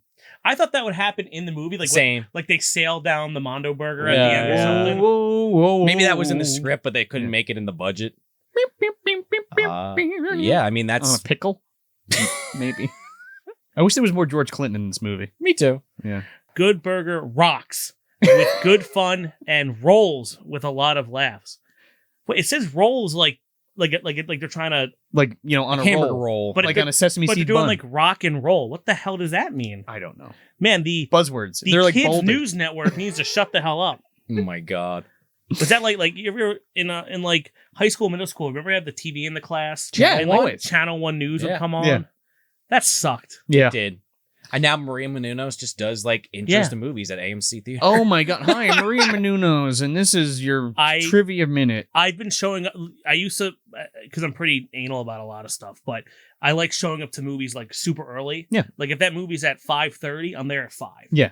And I just kind of sit. I'll watch all the stupid trailers because then it doesn't start till 5:50. Yeah. But because of all these like awful things, like the take out your app and the Oh, minute God. stuff. and, Sure. The Nicole Kidman ad that that is fucking the runs worst. incessantly at it- AMC now. It's like We Are the AMC. Oh, Yeah. the one at Regal's awful where it's like it's like movie lines. Yes. oh, I can't. It's so bad. That sounds like ass. And I'm like, I'm just coming in late. And now I do. and because of assigned seating, I just plop down where I normally sit. And When they started doing assigned seats for like the IMAX and stuff, like that was like 5 or 10 years ago when they started doing that. And like, I'm all about that shit because I remember specifically when we went to go see Spider-Man 2 and we did a midnight showing and we used to do that all the time and cramming into that Oh, fucking yeah. theater because they would like oversell the tickets. You have to sit on the floor. I remember I sat on the floor for the fucking Haunting when I went to go see that. In, like, Yeah, I mean, 90, whatever the fuck that came I out. don't remember that specifically, but definitely going to the theater later. Definitely Sure. Spider-Man 3 where I spilled soda all over me and then I had to deal with it for 2.5 hours. There you go. It was Because the you weren't first- getting up. Well, because a friend of mine refused to buy snacks. He's like, I'm going to get some sodas. You want me to get a soda? Yeah, what the hell? Get me a soda. That was a bad idea. Fucking 2.5 hour movie spilled on me the second I opened it during the trailers. Ugh. Anyway. I actually sat on the floor of the theater recently. Did you? Yeah, it For what? turns me on. Oh, there you go. No. like Abe Vigoda? No, my back. No, I broke my ass. I went to see They Will Not Grow Old, which was the documentary that Peter Jackson did about World War I. Oh, yeah. Okay. Where they redid all the Yeah, footage, yeah, so yeah, it looks yeah. like it just happened. Like They smoothed it out. Yeah. Oh, it's like incredible, the AI Yeah. and the Yeah, whatever yeah. they did, the audio work, where they got like people from the right areas of England to do the voices. It's like whatever. Wow. Fucking crazy. So I went to see that, and it was like a Fathom event. So there's only like 1 or 2 showings, and every single person over 60 in the tri-state went. That must have blew their fucking minds. So I went in and I sat down, and I'm like, why do people keep coming in this theater? They come early. Well, because you're used All to the Fathom vets came events in, being dude. like 5 or 6 people Yeah. max. So Yeah. because they're showing like It's crazy. World War I footage, yeah. No, they're showing generally like speaking? Yeah, they're showing like riff tracks, Yeah, it fucking was- hobgoblins. Right. It wasn't yeah. Good Burger, you know.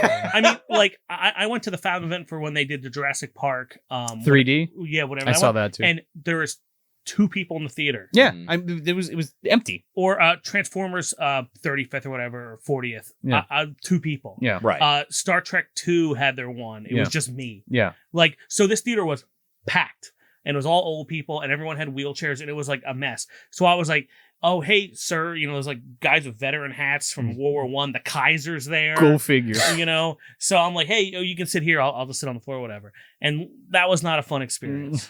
Was the movie good, though? It was really awesome, but because I was in that lower angle, like, you know, like where they have like the handicap seats Yeah. like, in the stadium, I was like down there. Oh, man. And I was like trying to get my feet out, my ass is falling asleep. Some guys come in, I'm like I wasn't paying attention. Someone ran over my leg with a wheelchair. I'm like, oh, you know, but thank them for their service. Fuck. You know? Well, Yes. A disservice to your leg. So anyway, the theater experience is still a disaster, but I'm glad I could watch Good Burger with you fine fellows. I still like going to the theater, but however, where are we putting this, fellas? And is it on the shelf? Is it in the dumpster? Where are we putting this? That's on the shelf. Yeah. I mean, I'll give my opinion in a second, but yeah. I mean, considering everything else you got here. I mean, this is true. Pluto Nash is on the shelf, not to always draw attention to that. Yes. But You got Theodore Rex on the shelf. Sure do. Hey, that's a shelf movie. Go watch our episode. Yeah. Let me think. Mafia is a great film. You have that over there. That's another amazing comedy. Scusi. Major Pain. Yeah, you have a bunch on there. So do you have anything beyond it's on the shelf that you want to add, Justin? I think it's good. I think it could have been great. I think it's missing a few things. Could have been a great burger. I think people see it now as like a cult classic, where I think back in the early 2000s, people used to like make fun of it, like, oh, that piece of crap. Yeah. But I think people see it more fondly now because with how awful the world is, you're kind of reconciling, like, you know what, the 90s were pretty good. And Good Burger was a fine film, despite its faults, I think. I agree. And do you want to go next, or do you want me to go? Do you want to go last? Yeah. That's fine. The special Good Burger episode. Sean goes last? Why not mix it up? Go back to the old episodes when I used to go last all the time. Yeah, it's on the shelf, and like going back and like revisiting this, because we did this on the Two Heads Are Better Than One or None episode, right? When we said we went back and we watched Kenan and Kel, and how that particular movie was like the end of an era. Yeah, right. Yeah.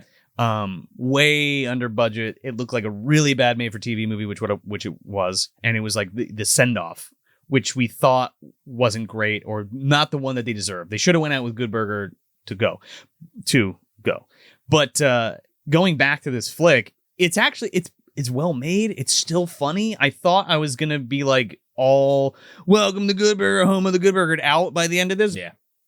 But they do just enough to where it doesn't get annoying. Mm-hmm. You know what I mean? And there's some pretty good fucking gags. There's a lot of pop culture shit in this that if you grew up in the 90s, fucking hits all the notes. Good actors. But even if you watch it now, like somebody not knowing any of those things, like who the fuck Carmen Electra is or anything, it still works for me. So I wouldn't say it's a timeless classic, but it's a good time. And Shaq is still relevant even now. Oh, yeah. You know what I mean? So like even kids today know who the fuck Shaquille O'Neal is. So like that's not dated at all.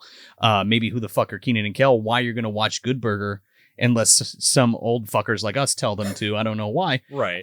But it was fun going back to, and yeah, it's totally on the shelf. Well, I agree and disagree with someone, because Kenan Thompson's like the longest running Saturday Night Live. Yeah, I believe it's going to be 20 years. That's insane, dude. And mind you, I think that's also a bad thing, because SNL used to be a vehicle for you to then become like a movie star, like a Bill Murray or whatever. And Kenan Eddie Murphy is Dan Aykroyd. This movie came out, and Kenan said, and all this stuff, and just kept getting bombarded with, oh, it's Kenan and Kel. He's like, fuck that. I don't want to work with Kel anymore. I want to be my own man. I want to be Kenan Thompson. Mm-hmm. 2003, he went for the SNL tryouts. Yeah. So did Kel. Mm-hmm. Kel bombed out because he was going more physical comedy and like fucked up his routine. Like, sure, he like danced and knocked water all over Lauren Michaels or something happened. Well, you're not getting hired. And so then Kenan got it, and he stuck with it for 20 years because no one else is going to put him in a movie. Which is crazy. He's got a TV show now. But that's about it. But he became he was like, fuck it, I'm just going to become the TV guy. But he's still a bit parts guy too, which is crazy. You know, I don't know. When he is in movies, he definitely plays like side characters. Yeah, that's what I mean. He's fine, but I would love to see Kenan and Kel reunite for real, not just some BS. Oh, we're bringing back all that and it's not that good, or for skits. Like they should, if they made another duo movie, much like.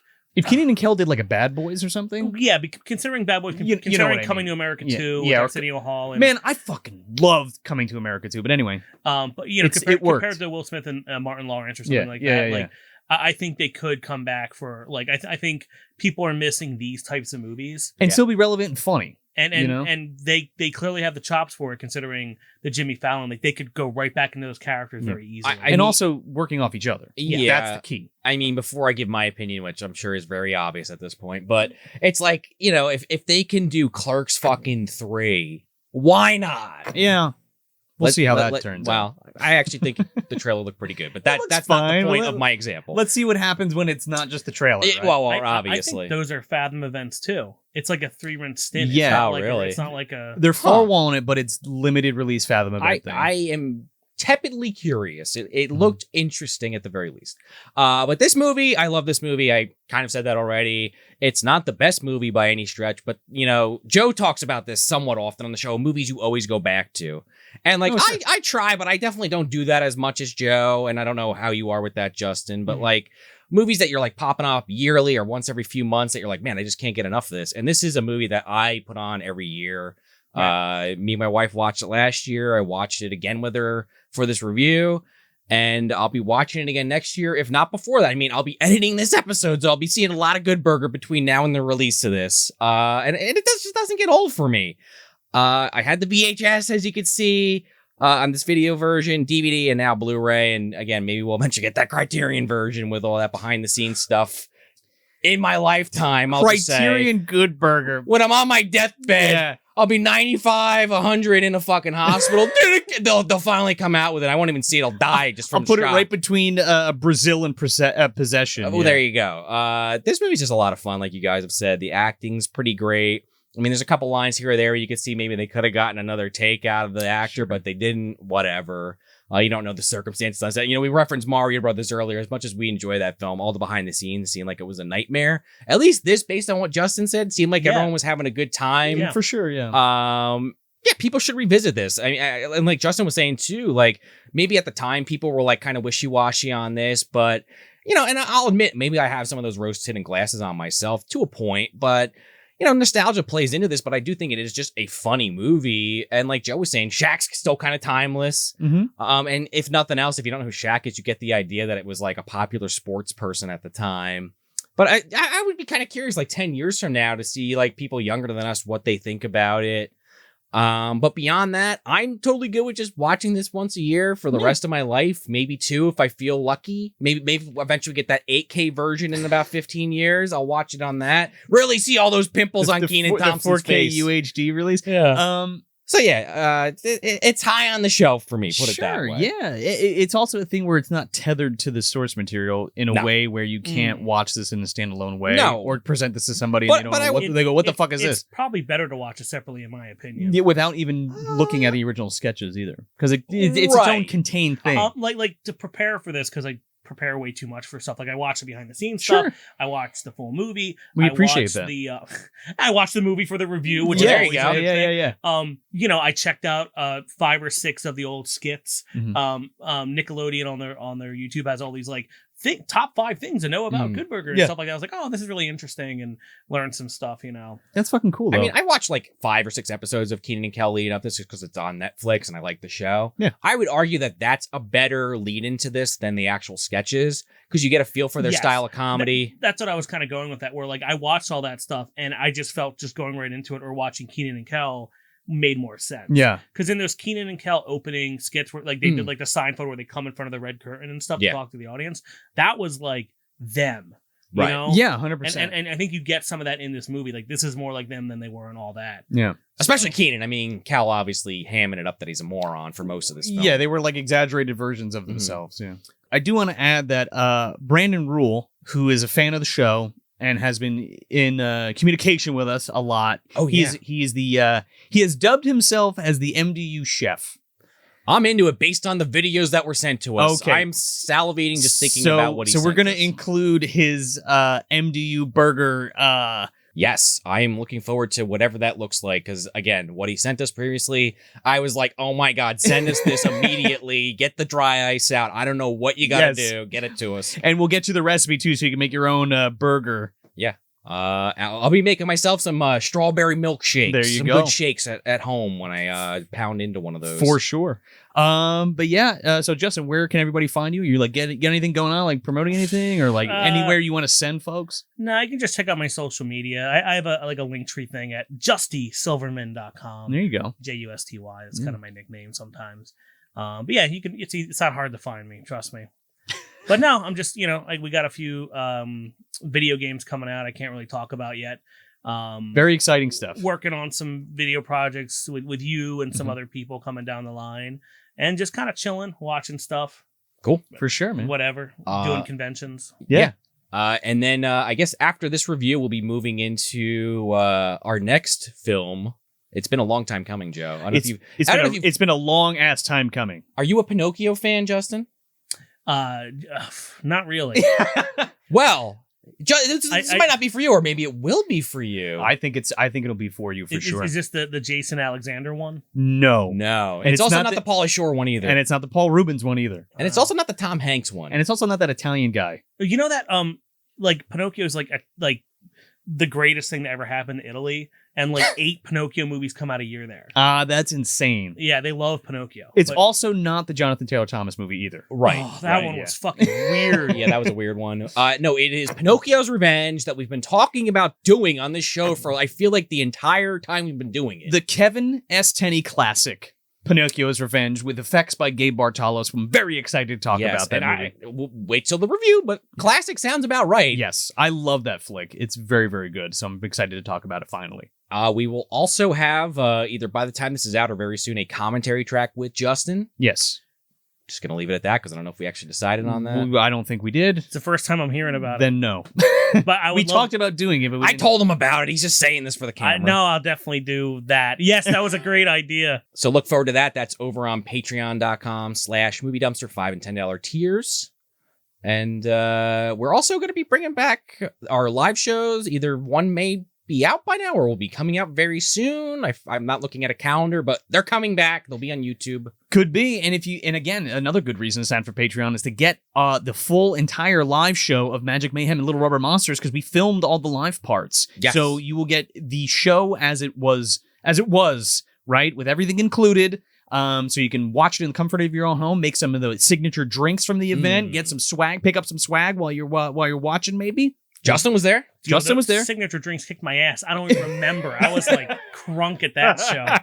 That was awesome. That was a great time. It was a good time. We got some new episodes coming. We got some more Patreon content coming at you. We're just playing a little catch up after this like busy as hell summer we had. We got minisodes, we got commentaries, we got a bunch of stuff coming down the pipe. Bear with us here. We're trying to get our footing back together, but we're trying to still give you the mainline episodes, Fast and Furious. So, there you go. Yeah.